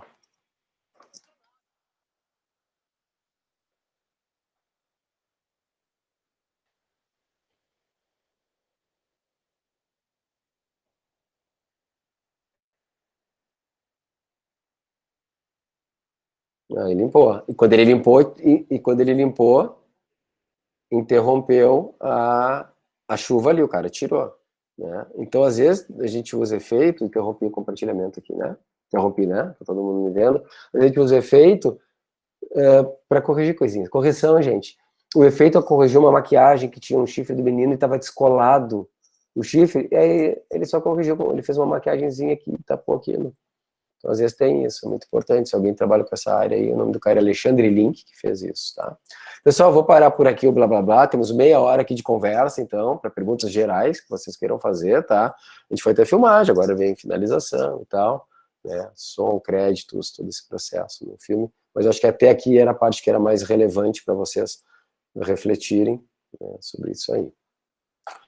Então, abrimos para perguntas, que eu não sei se alguém fez, vai fazer por escrito, tem 48 comentários aqui ao lado. Eu devo ler isso, Rafael? Eu acho que, assim, o pessoal que foi perguntando vai meio que em ordem, abrindo o microfone e perguntando. Acho que se vocês gostariam que a gente lesse, ou vocês leem. Tá. Beleza. Então, eu acho que tu tem que chamar as pessoas, será que não? Pode ser, eu acho que eu vou te chamando. Uhum. E se a pessoa não quiser falar, tu lê a pergunta? Pode ser. Como é que tá o Grêmio, hein? Alguém sabe do Grêmio, porque eu não... Matheus foi o primeiro a falar, Ganhando 2-0. Eita. É bom pro Inter. Matheus, diga, Matheus, quer fazer a pergunta aí? Por áudio, vídeo ou o que for. Deixa eu ver se eu tô vendo o Matheus aqui na tela. Matheus Marino Munhol. Ah, eu conheço um Munhol de Caxias lá, que é o Marcelo Munhol. Jornalista. Também faz filmes. Parente? Quer falar, Matheus? Não? Não tá aí o Matheus agora? Acontece, né? Às vezes termina a aula, acho que não tem nenhum aluno assistindo minhas aulas. Tá tudo dormindo em algum lugar. Passa adiante, então. Ou faz a pergunta do... Tá, então. Faz outra. Luan. Luan, pode fazer a tua primeira pergunta ali.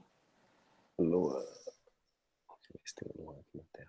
É que a tela não tá com os 26.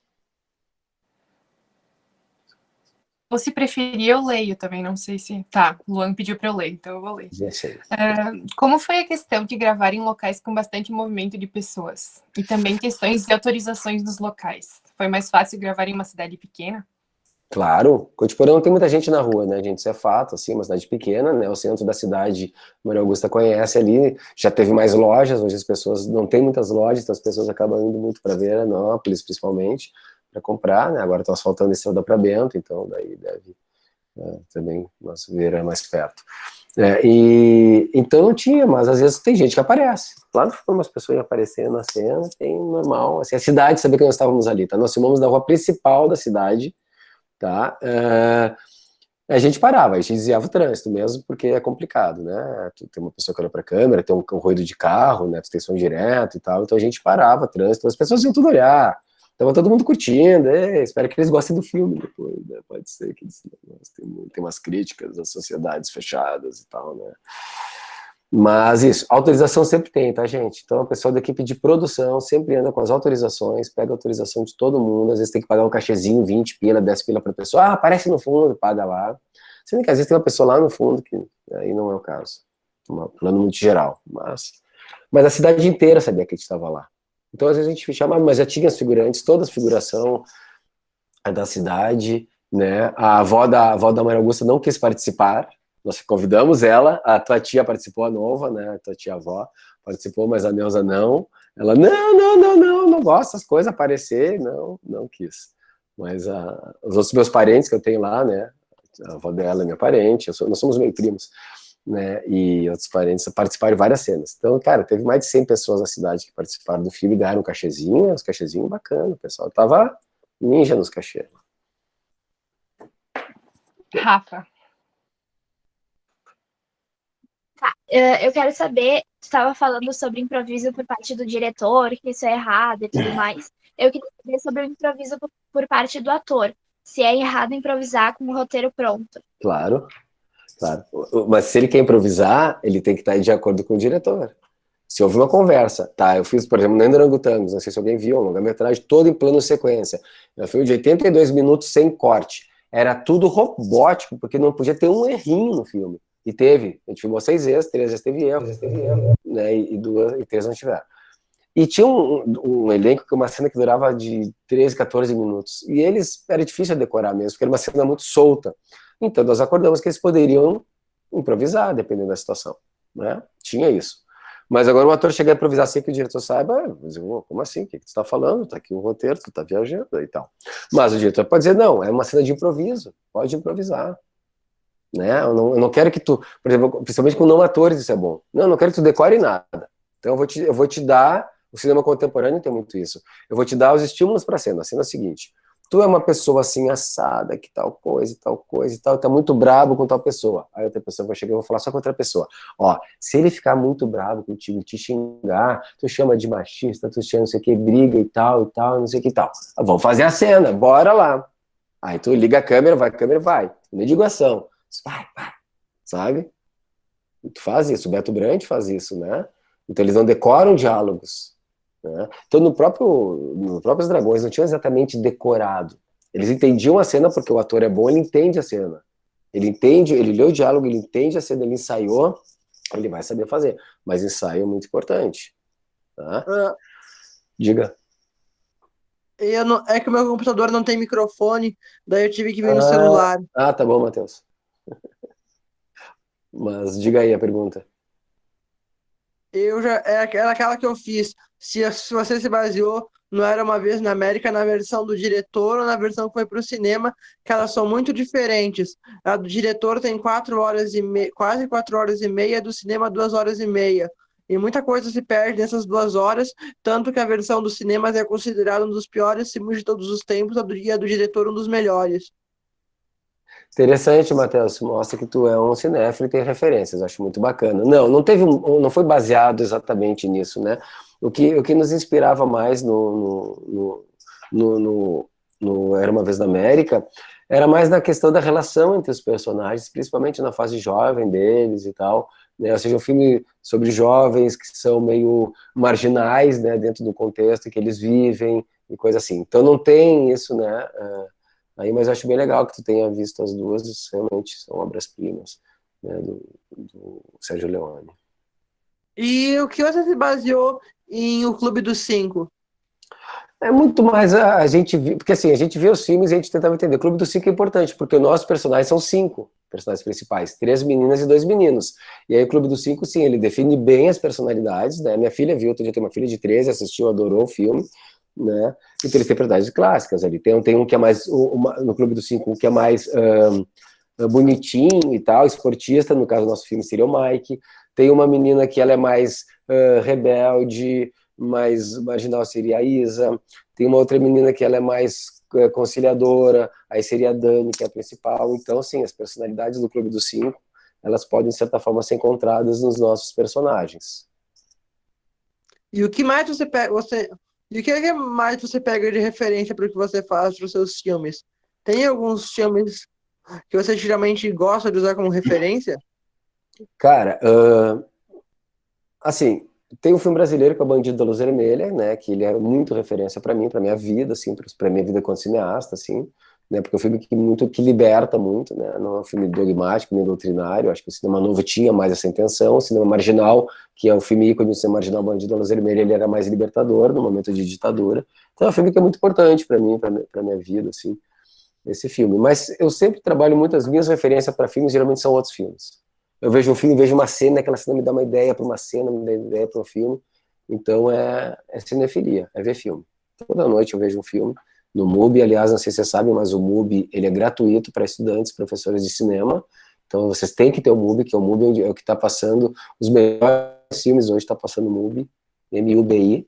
Vocês têm que ter esse app, é um site, é gratuito. Vocês entram lá, vocês vão botar o e-mail acadêmico de vocês, é gratuito, gente. Então não tem porque vocês não ter. Passou o último filme do Xavier Dolan agora, esses dias saiu de cartaz anteontem, né? Então, tem vários filmes brasileiros, mas é um site internacional. Passou filme que premiado em Berlim, tá passando. Então, as referências do filme aí. Agora outra pergunta do Luan, como é que foi a tua experiência de ter um produto audiovisual no Festival de Gramado? Assim, Luan, cara, Gramado... É uma coisa que a gente, assim, de prêmios e coisas assim, é uma coisa que a gente fica, tipo, ai, como é que foi ganhar? Como é que... Pensa o seguinte, tá? Eu em 92 eu já ia para Gramado. Eu estava publicidade na PUC e já ia lá para ver os filmes, festival, porque tem Mostra Gaúcha, que é gratuita. Assim, eu ia lá para ir nas festas, tinha umas amigas que tinham casa lá, ficava todo mundo, 20 pessoas numa casa, dormindo, tudo que era canto. E a gente ia para as festas, a galera da faculdade, conseguia entrar de graça nas festas. E de manhã, às vezes a gente ia lá ver os filmes, de tarde, às vezes conseguia ingresso de noite para ir no cinema, que a gente tinha lá um lance que a gente botava o nome numa lista. E eu sempre, achei, legal, Gramado, festival referência e tal. Aí, em 94, eu comecei a trabalhar numa rádio, e eu comecei a cobrir festivais de cinema para uma rádio, para um dos primeiros sites, não, de 94, gente, a internet meio que estava começando, já tinha um site de cinema no Brasil que chamava Webcine. Eu consegui ir para festival em Curitiba, em Brasília, que é o maior do Brasil, o mais importante do Brasil, e Gramado, de graça, com passagem, hospedagem, tudo, que eu escrevia para esse site. Então, eu comecei a me interessar mais por cinema, porque até ali eu queria ser publicitário. Eu comecei a me interessar mais por cinema, e aí, enquanto eu trabalhava na rádio, eu comecei a fazer meus primeiros roteiros. Eu trabalhei na rádio de 93 a 96, e comecei meus primeiros roteiros, e comecei a botar em editais, né, então edital do Fomproarte, que tem Fomproarte em Caxias também, não sei se ainda tem, espero que ainda tenha, né, que ele é inspirado no de Porto Alegre. E aí, na quinta vez, no meu segundo projeto, e a quinta vez que eu entrava no Fomproarte, eu ganhei, para fazer um filme chamado Velhinhas, de velas, não de velhas, Velhinhas. E eu não sabia que filme eu tinha feito. Eu fui em plano de sequência, passou todas. Foi o primeiro filme do Júlio Andrade, né, um dos maiores atores do cinema brasileiro hoje. Né, o Julinho que está aí no plantão médico, aquele lá, que ele é o médico principal. Ele fez a série aquela. Tá em todas aí. Júlio Andrade, vocês devem saber quem é. Se não souber, precisam saber. Tá? Ele ganhou todos os prêmios, ganhou já 2 vezes aquele prêmio do ator do ano do Faustão lá e tal. O primeiro filme do Julinho foi Velhinhas. Aí eu fiz o Velhinhas, não sabia o que eu tinha feito. Fiz o filme e, bom, vamos escrever em Gramado. Escrevi, entrei, selecionado para a Mostra Nacional e ganhei meu primeiro festival da minha vida. Eu ganhei o prêmio de melhor diretor de uma Mostra Nacional e um prêmio, eu ganhei 2 prêmios com Velhinhas ali, não sei se foi da Crítica, o da Crítica foi o Outros, o filme que eu fiz 2 anos depois. Já ganhei 2 prêmios ali, com outros eu ganhei mais um Kikito depois e tal. Mas o mais doido não foi isso, o mais doido é que o Velhinhas foi para muitos festivais e ganhou prêmios, e ele foi visto no festival por um curador do festival de Berlim, que é o segundo maior do mundo, e o filme foi para Berlim. Então imagina eu, com meu primeiro curta-metragem, 16mm, no festival de Berlim. Não tinha nenhuma noção, assim. E aí foi massa. E assim começou a minha carreira. Em 1998, e tava ganhando prêmios como Kikito, aí ele foi para Brasília, que é o principal do Brasil, ele ganhou os 2 principais prêmios de Brasília, melhor filme e melhor direção. Aí eu vi, bom, realmente eu fiz um filme bacana. Tá no YouTube aí, gente. Entra no meu YouTube lá não precisa me seguir, pode entrar, porque eu não posto muitas coisas, mas tem uma lista, um playlist com meus curtas todos lá no YouTube, vocês podem ver o Velhinhas tá ali. Claro, é um filme datado já, tem sexismos e outras coisas que hoje eu não faria mais, mas há 20 anos atrás, né, jovens, aí a gente tem certos ímpetos que hoje a gente tem um pouco de vergonha, né, espero que me perdoem, mas tem coisas que realmente a gente se envergonha quando vê os filmes algum tempo depois, uma revisão histórica aí. Gustavo.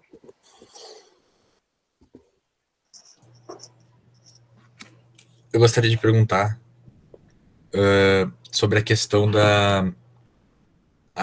A questão muito complicada que tem bastante erro, principalmente em longas, que às vezes acontece, tipo erros mais pequenos, né? É a questão da continuidade. E eu gostaria de saber, tipo, se já aconteceu, que isso, claro, é uma dor de cabeça sempre, mas se já aconteceu de reparar um erro de continuidade, seja ele pequeno ou grande, né? Provavelmente pequeno, só na pós. Cara, eu sou um cara que vê muito continuidade, assim, já fui continuista e tal. Meus primeiros filmes, as coisas eu fazia era produção de set, era bater martelo, carregar coisa, carregar luz, enrolar fio, comecei assim, né? E depois fiz continuidade, tem direção, e eu sempre ainda tenho muito erro de continuidade. No Ainda Orangotangos aparece um refletor, um quadro. Aparece eu em quadro, então a gente teve que fazer isso na pós-produção em computação gráfica. Tive que recortar uma cena, botar em cima, tapar, duplicar uma janela, botar em cima de onde estava o refletor. E no Orangotango, sim. Os dragões, acho que não tem erro de continuidade, não, que eu reparei.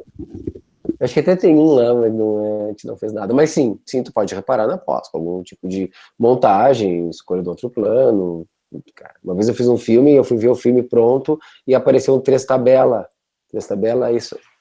Três tabela. Isso, são três tabelas.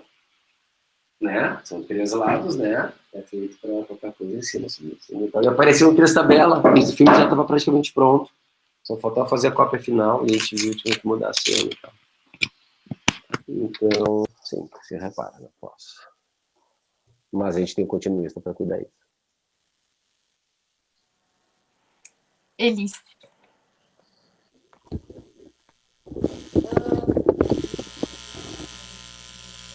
Eu tô pensando. Um pouquinho de ruído, mas sim. Sim. Agora melhorou? Sumiu. Não, ela desligou. Não, que tá ali, Elis. O botão vai ficar o F. Tem que tirar o áudio, Elis, do outro. Do computador. Do computador. Achei. Isso acontece nas melhores famílias. Brincadeira, né? 8 meses de quarentena, ela não aprendeu isso ainda. Não, é que geralmente nas aulas a gente deixa a câmera desligada, daí eu uso só o fone mesmo. Diga-lhe. Eu tinha perguntado e como vocês resolvem essas questões de pessoas não fazerem a parte delas na equipe, como acontece esse xixi que mantenha a boa relação. Porque eu não tô no ramo profissional, assim, de cinema ainda, né? Mas às vezes até... eu fui de jornalismo até cinema e nesses vídeos que a gente faz em equipe, às vezes eu quero muito cobrar, tipo, tu ficou com tal função, já tá pronto? Porque às vezes tu tá se organizando e tal, e aí como que tu consegue fazer essa cobrança e manter a boa relação com o colega, assim, sem que ele se ofenda, tipo, é só um trabalho, ou enfim. Sim, Elis, não sei te dizer direito, porque tipo, eu não costumo cobrar, não sou eu que cobro, geralmente é a pessoa que é direção de produção cobra, assistente de direção cobra. São as pessoas que mais acabam se incomodando, são essas duas funções, tá? Eu nunca demiti ninguém de nenhum trabalho meu, mas já ameacei demitir, mas era elenco, era cara que chegava atrasado nos ensaios e coisa assim, e disse, cara, se eu travar mais uma vez não vai dar. Tá todo mundo chegando no horário, e o cara se enquadrou, tá? E era eu mesmo, que era um curta-metragem, não tinha muita equipe e tal, né, mas eles estavam ganhando, não era de graça, tá? Mas eu nunca precisei demitir ninguém de equipe, mas tem pessoas que não trabalham mais, tá? Tem pessoas que... Por quê? Porque são pessoas que causam algum tipo de tensão no set, que reclamam muito, que fazem fofoca pelas costas e tal, que não tem autocrítica. Então, tem pessoas que, por algum motivo, eu não trabalhei depois. Eu digo, essa pessoa eu prefiro não trabalhar. Tá? Às vezes é muito mais por essas questões do que por questões profissionais, assim, tipo, se ela é boa ou não e tal coisa, sabe? Mas muito mais assim por uma avaliação, né? Mas nunca precisei. Assim, mas geralmente são essas pessoas, direção de arte, assim, direção que cobram das pessoas. Só que assim, o cobrar tem que ver o seguinte, tá? Se o diretor de produção e o assistente de direção são organizados, eles cobraram de mim as informações necessárias para eles repassarem para as equipes. Se eles passarem para as equipes sabem as datas que as coisas têm que ser feitas. Se as equipes sabem as datas que as coisas têm que ser feitas, nas datas que as coisas têm que ser feitas, as coisas estarão feitas. Pelo menos isso é uma coisa profissional. Claro que na faculdade, gente, como eu digo, Sempre de 4 grupos que eu tenho, tem um grupo que dá problema, os outros 3 dá certo. Mas isso é certo. A maioria dos grupos de escuta são pessoas que fazem, que cumprem e tal. Por que geralmente um dos grupos tem problema? Por causa que o diretor, a diretora, não é uma pessoa que consegue demandar as coisas, não é uma pessoa organizada, fica todo mundo inseguro e dá problema. Ou centraliza demais, ou não demanda. Então, geralmente, é quem está lá em cima que vai gerar os problemas lá embaixo. Se o diretor não tem autocrítica, o que ele vai fazer? Culpar as pessoas que estão lá embaixo. Mas se tu for ver, e aí a gente chama os alunos para conversa, explica isso, porque daí rola umas catarses, chora, se abraça e tal, né? Se tu for ver, a pessoa errou lá, se for analisar, eu digo para quem está dirigindo, porque tu não deu a resposta, porque tu não fez tal coisa, porque no dia da filmagem tu estava fazendo... Gente, é lá em cima que está o problema, geralmente. É lá em cima, no diretor de produção, na direção de arte, tá. Se alguém está errando lá embaixo é porque alguém não passou a informação correta. Então a cobrança, ela tem que ser, ainda mais que vocês são estudantes, tem que ser horizontal. Se tu tem que estar cobrando e tal, muito, aí vai ter um problema. Geralmente, o que eu sugiro para vocês, levem para a professora, ou para o professor, o problema. O professor chama a equipe e vou conversar. E de repente tu vai ver que aquela pessoa ali estava precisando ser mais ouvida. Porque um dia ela quis falar uma coisa, e aí a pessoa que está dirigindo ignorou essa pessoa, e ela começou a ficar com uma coisa que vai somando, que vai subindo, e aí o psicanalista não resolveu, e não sei o quê, e aí um dia explode. Tá, gente? Então pensem nisso. Se tem problema lá, é porque aqui em cima tá falhando. Eu tinha feito um segundo comentário. Que maçarico vocês usaram, mas na verdade, quando tu estava falando sobre o... Quando você estava explicando os 3 planos do urso, que vocês fizeram ele sozinho, ele com a menina e só o cara do maçarico botando fogo e ele lá com fogo, enfim. Eu até ia perguntar como tu falou que tinham tentado efeitos especiais sobre o fogo, não dando certo, vocês decidiram... feito o fogo em pós-produção, a gente não fez o fogo de pós-produção, a gente usou o fogo feito na hora. Isso, como vocês usaram o fogo feito na hora... Eu fiquei pensando, né? Claro, tu tá comentando uma grande produção que para nós alunos, até chegar nesse momento da vida, vai demorar. Não sei quanta estrada tem, mas nesse momento que a gente tá, o que eu sinto quando aos poucos trabalhos que eu pude participar da produção, é que nem sempre existe o tempo de testar tudo, né?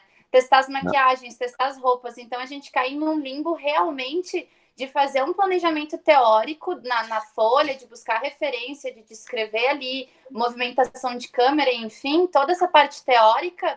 Só que para produzir, a gente não tem o tempo dentro de um semestre de fazer testes. Então, a gente acaba chegando em um set e a gente vai fazer o que der para fazer lá. E aí eu fiquei pensando na cena do fogo no ursinho. Eu pensei se foi uma sacada que partiu de ti como diretor, ou do diretor de arte, ou do Link que está acompanhando vocês, que vem com soluções. Tá no roteiro. Tava no roteiro. O fogo no ursinho estava no roteiro. Eu entendi. É que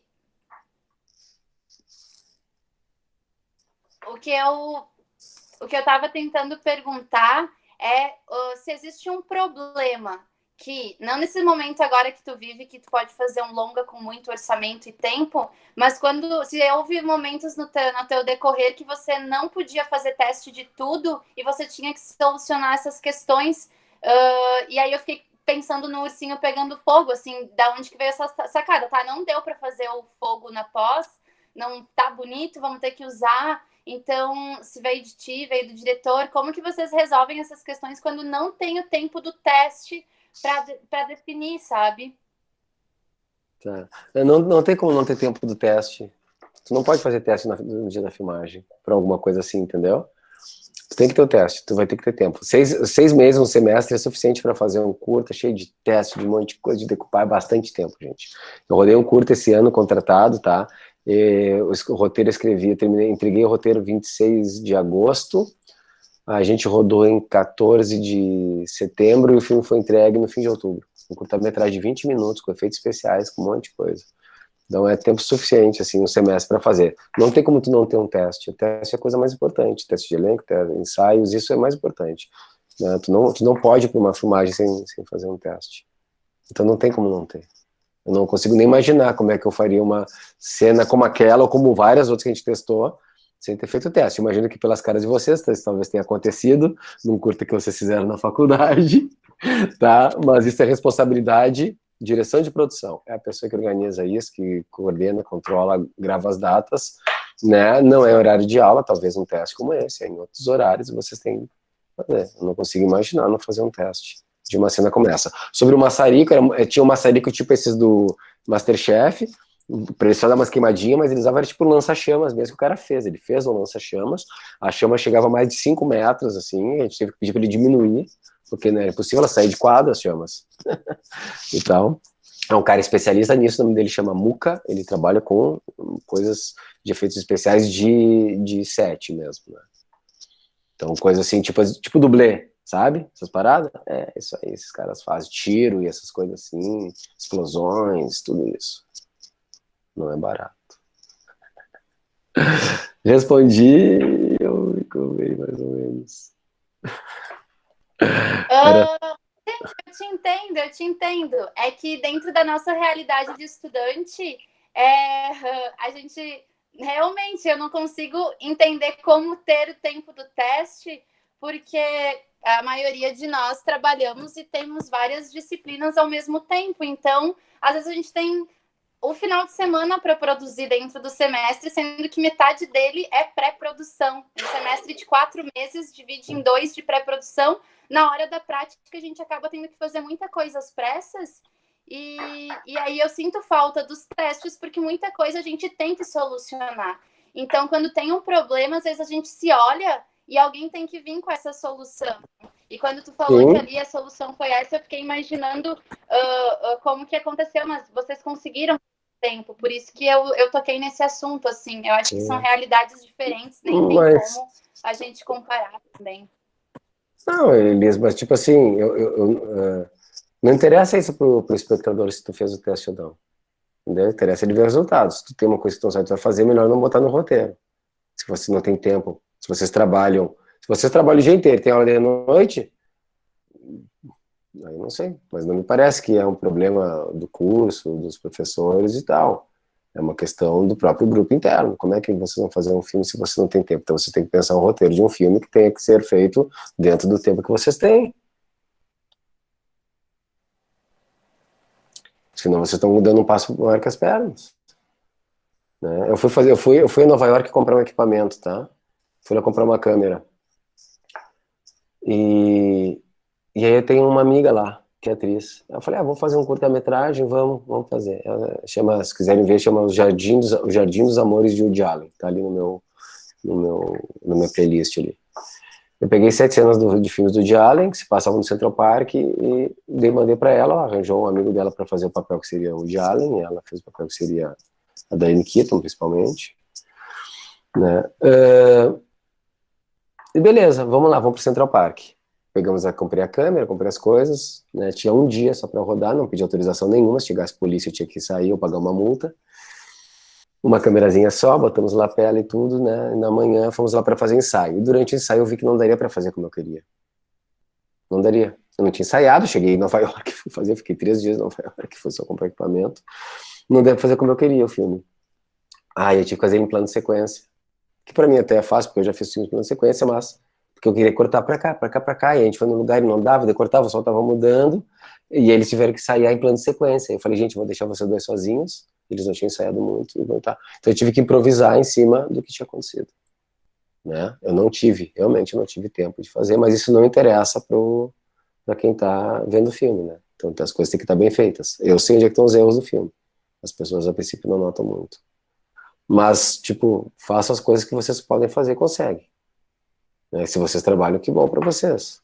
Mas, né, quando a gente faz um filme, a gente trabalha no filme, entendeu? Eu não tô dizendo que vocês têm que largar o emprego. Só tô dizendo que isso não é considerado, assim, numa filmagem. Eu não vou contratar uma pessoa que vai dizer, Gustavo, eu vou trabalhar no teu filme só fim de semana porque eu trabalho na semana. Eu falei, não, então peraí, então não pode trabalhar no filme. Claro que eu estou falando de uma faculdade, eu estou falando de um trabalho profissional. Mas mais da metade das coisas que eu fiz foram sem dinheiro, de graça, com os amigos, coisa assim. Perguntas? Agora a Rafa tem 2 perguntas. Eu queria saber se tu tem alguma dica ou observação na hora de a gente montar um portfólio de um produtor visual. Um portfólio pessoal ou um portfólio do trabalho? Um portfólio para apresentar a gente. Uhum. Cara, assim, dependendo, né? Se vocês estão se vendendo como profissionais, né? Vocês têm que ter o Facebook, pode ter o Instagram, mas tem que ter o Facebook, a gente vai constar os trabalhos de vocês ali abertos, né? Às vezes eu vou procurar um ator, vamos dizer, tal ator, vai lá olhar. Aí o Facebook do cara tá tudo fechado, esse cara não quer trabalhar, né? Então tem que ter o Facebook com algumas informações, lá um negócio que tu diga lá, roll do teu, com teus vídeos. Faz uns vídeos bem curtos, né? Não faz uma coisa longa, que tu vai mandar para as pessoas o link do teu trabalho, né? Meio curto, procura as pessoas, manda o teu currículo, faz um currículo bacaninho e tal, dizendo que tu tem experiência em assistente, alguma coisa assim, né? Mas não faço muitas coisas nem muito longas, que demande de quem vai ver muitos links, muitas coisas. Bota um negócio e faz. Posso fazer um comentário? Uhum. Eu que trabalho mais com roteiro, eu prefiro não ter Facebook, porque assim eu não fico muito tempo olhando coisas que eu poderia me distrair, e eu passo mais tempo trabalhando. Pois é bom ter um Face. Profissionalmente ele é mais requisitado do que ou analisado do que o Instagram. E Nem LinkedIn. Instagram eu tenho, eu fico só escrevendo. Uhum. Mas daí as pessoas às vezes não têm como te descobrir, entendeu, Matheus? Elas têm que conhecer o teu trabalho, você tem que mandar para elas alguma coisa, elas têm que ver alguma coisa. Então às vezes é bom ter um Face profissional que seja. Agora o Gustavo disse que tinha quer dizer, o Vinícius tinha uma pergunta para fazer.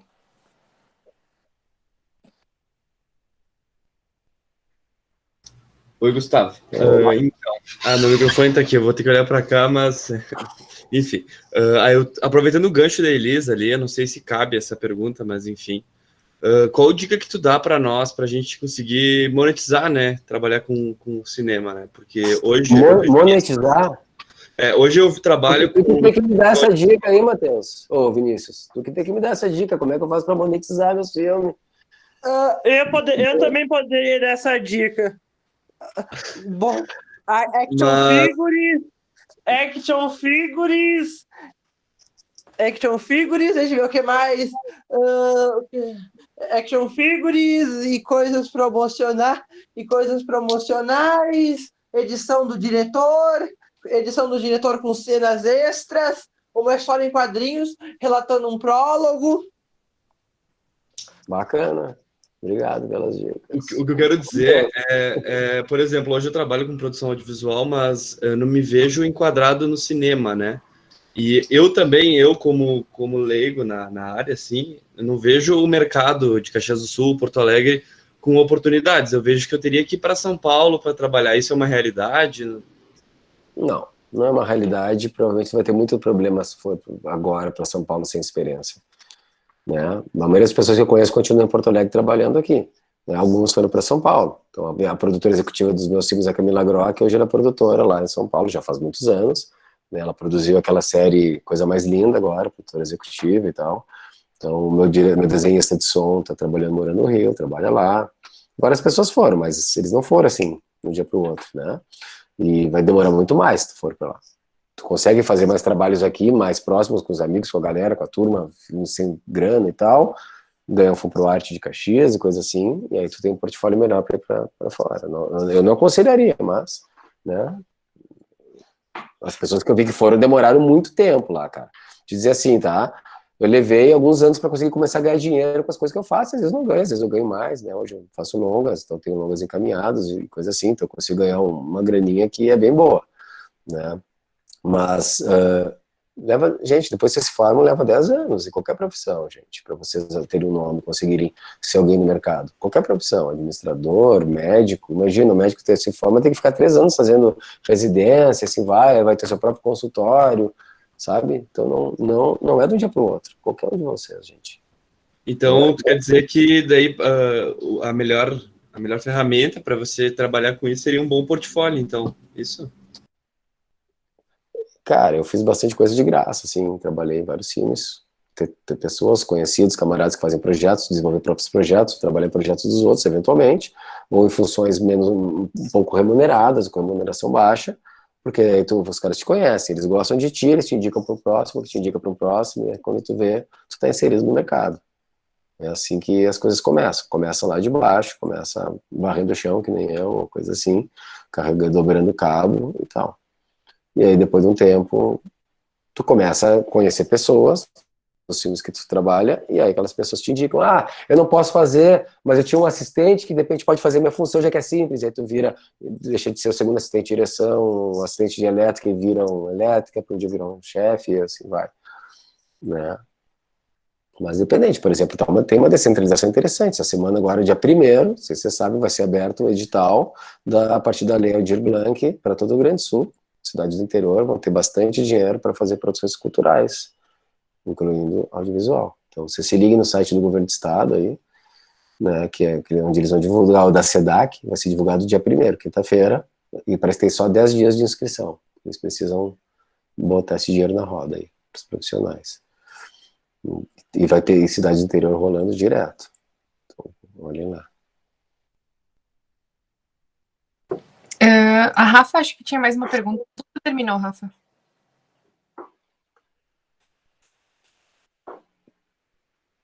Acho que a Rafa não tá aí.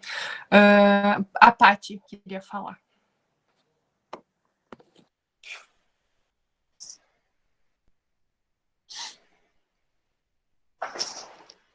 Uma pessoa de lado. Ela falou que só consegue digitar, mas ela falou que... Ela perguntou se ela gostaria de saber qual é a dica que tu daria para pessoas que estão recém entrando no meio do cinema e para tranquilizar antes da gravação. Quem tá entrando é CKD agora pro Vinícius ali, né, gente? A gente vai trabalhar. Tu não sabe quando vai dar certo as coisas. Eu escrevi o roteiro e botei 5 vezes em edital, imagina? 2 roteiros diferentes, porque um na terceira vez eu desisti e o outro já tava pela segunda e ganhei na 5ª vez. Tu não sabe, tu vai insistindo. A minha família dizia, tu não vai, eu já me formei, tu não vai trabalhar, guri. Eu trabalhei desde os 14 anos, trabalhei. Aí eu servi quartel, depois faculdade, eu disse, não, eu tenho planos, eu tenho planos. Uma hora deu certo o plano, mas levou um ano, assim, de pressões. E não é minha família é normal, né? Morava com a minha mãe e meu pai, mas não tem dinheiro, não tinha dinheiro. Minha mãe era dona de casa, meu pai era da Caixa Federal. Hoje minha mãe tem brechó e meu pai é antiquário. Também continua sem dinheiro. Mas eu tenho. E para não ficar nervoso, mas o nervoso é bom, Patrícia. O nervoso é que faz com que tu tenha o prazer depois, ou durante, ele que te dá a sustentação para que se tu tá tranquilão, tu não tá curtindo as coisas como tem que ser curtidas mesmo. A gente fica nervoso, a gente fica tenso. Vai ter que ser uma tensão boa, não vai fazer aquelas pessoas que ficam tensas e começam a xingar todo mundo. Mas fica, e depois rola, e aí tu te abraça, as pessoas se abraçam, tomam uma cerveja, e ficam felizes. Mas a dica aqui é curtir a tensão mesmo, mas não transmitir para os outros.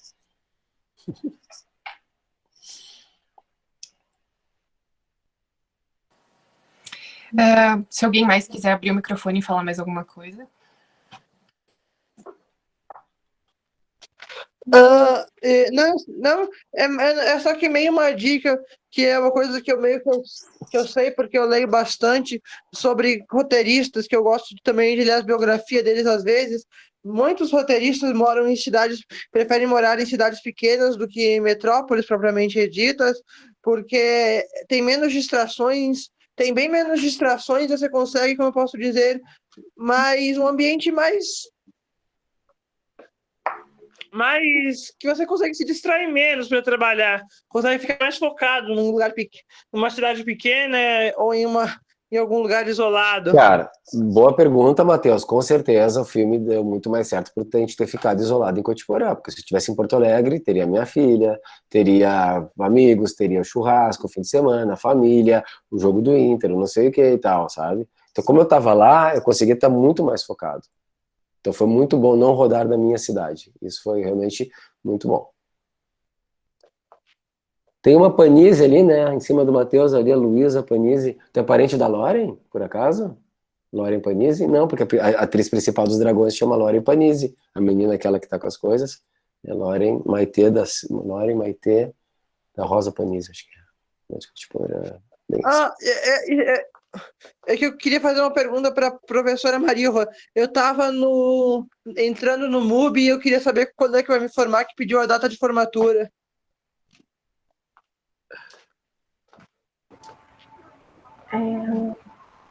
Boa pergunta, né, prof? Como é que é? Que semestre que tu tá, Matheus? Tu deve estar no quarto semestre, se forma daqui 2. Um semestre, do quinto, tomara. Né? Se depender de mim, né? E ele fizer tudo direitinho, tá tudo certo. Ótimo. Mais perguntas aí, gente? Tinha mais gurias. Eu vi que tem 71 coisa, eu nem abri aqui o bate-papo. Maria Augusta, vocês têm mais coisa? Não, de pergunta era isso mesmo. Tá. Bom, né, gente? Espero que o Inter já esteja ganhando. Pessoal, obrigado, tá, gente? Assim, podia render, né? A gente podia ir mais, tinha mais coisa para mostrar, para falar e tal. Né? Então, se quiserem ver, tem esse eu posso mandar até para a Maria Augusta. Eu acho que eu mandei da primeira vez, Maria Augusta, que a gente falou. É um link com 20 curtas meus e outras coisas ali. Pode passar para a turma. No grupo da turma. Isso, que diz lá, são 20 curtas meus ali. Curtas de tudo, assim. Tudo que você pode imaginar. Curta com dinheiro, curta sem dinheiro, uns making off, tem de tudo um pouco ali. Tá? E obrigado, prof. Prof. Marliva. Muito obrigado. E obrigado pelas perguntas. Obrigado, Matheus, pelas colaborações também. Deve ser um cara muito bacana. E, sei lá, gente, estamos aí. Botem lá nas redes sociais lá e tal. O Facebook tá cheio, desde o Orangotangos, que é cheio de... Deleto gente, mas assim ficou cheio, porque a gente encheu. Mas no Instagram tá mais de boas. Mais profissional mesmo, não posto tanta coisa pessoal no Insta e tal. E mandem links dos filmes de vocês para eu ver também, tá? Aí, tiverem aí, o filme que deu problema, aí, Elias, e tal. Mas manda os links pra gente ver como é que tá, e dar umas opiniões, coisa assim. E uma hora, quando eu terminar a pandemia, me levem pra aí, prof, eu quero dar aula aí na UX, viu? Minha irmã e minha família adoram a Serra, meus parentes aí, podem me chamar para dar aula na UX, que eu vou de boas. O Edson tá por aí? O Edson é o coordenador do curso, né? Olha o Edson aí. Tá ligado? Ele podia estar vendo o jogo. Tá convidado. Edson, eu já fui algumas vezes, né? Na época que não tinha curso de cinema, curso de comunicação e tal. E também vou para universidades. Eu dou numa pós na Univale, em Criciúma, em Balneário Camboriú também. Mas eu gosto de graduação, às vezes é mais...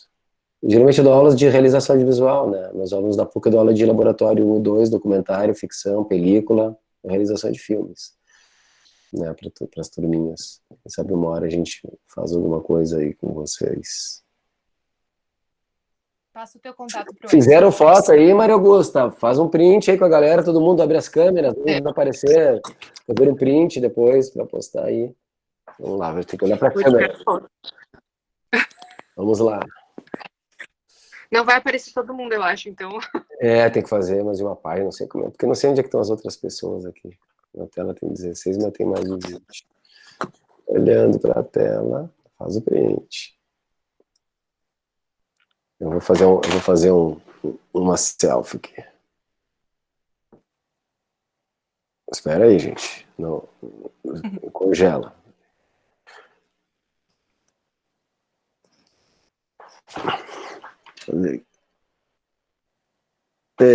Também ficou aí. Obrigado, gente. Espero que tenha sido útil, tá? Porque pode ser que não, né? Para algumas pessoas, né? Eu noto que algumas perguntas talvez não foram respondidas tão a contento, sim. Mas espero que tenha ajudado aí. Quem sabe a gente volta a falar outra hora dessas aí. Então, acho que eu e a Rafa agradecemos em nome do DA e da UX. Muito obrigada pela tua participação, disponibilidade. Isso. A palestra foi muito incrível, agregou bastante para todos nós. E a gente espera uma parceria, né? Sim, vamos pensar aí. Eu vi que tem outras pessoas, até estava vendo quem, mas tem a Alice Patachó, é isso que vai falar? Alice Patachó, não é dela? Isso, Bah, que legal, gente. E tem uma ex-aluna minha, Gautier, vai participar também, né? Sim. E aqui, ó, entre planos, estou vendo aqui. O Alessandro vai falar também. A Tuane que foi aí a atriz dos Famosos e os Doentes da Morte, rodado em Cotiporã também, na mesma cidade que eu Rodei os Dragões. Parte do filme foi rodado lá. A Tuane é uma super fotógrafa, um trabalho maravilhoso, né? Ela é de Canoas, se não me engano, aqui do lado de Porto Alegre. É incrível as coisas que ela faz, ela é ótima, vai ser muito legal. A Alice, Patrick eu não conheço, a Gautier, e a avaliação online, não esqueçam de fazer.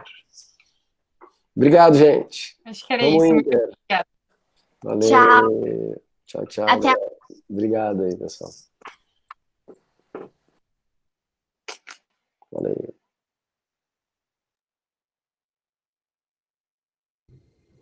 Valeu, gurizada.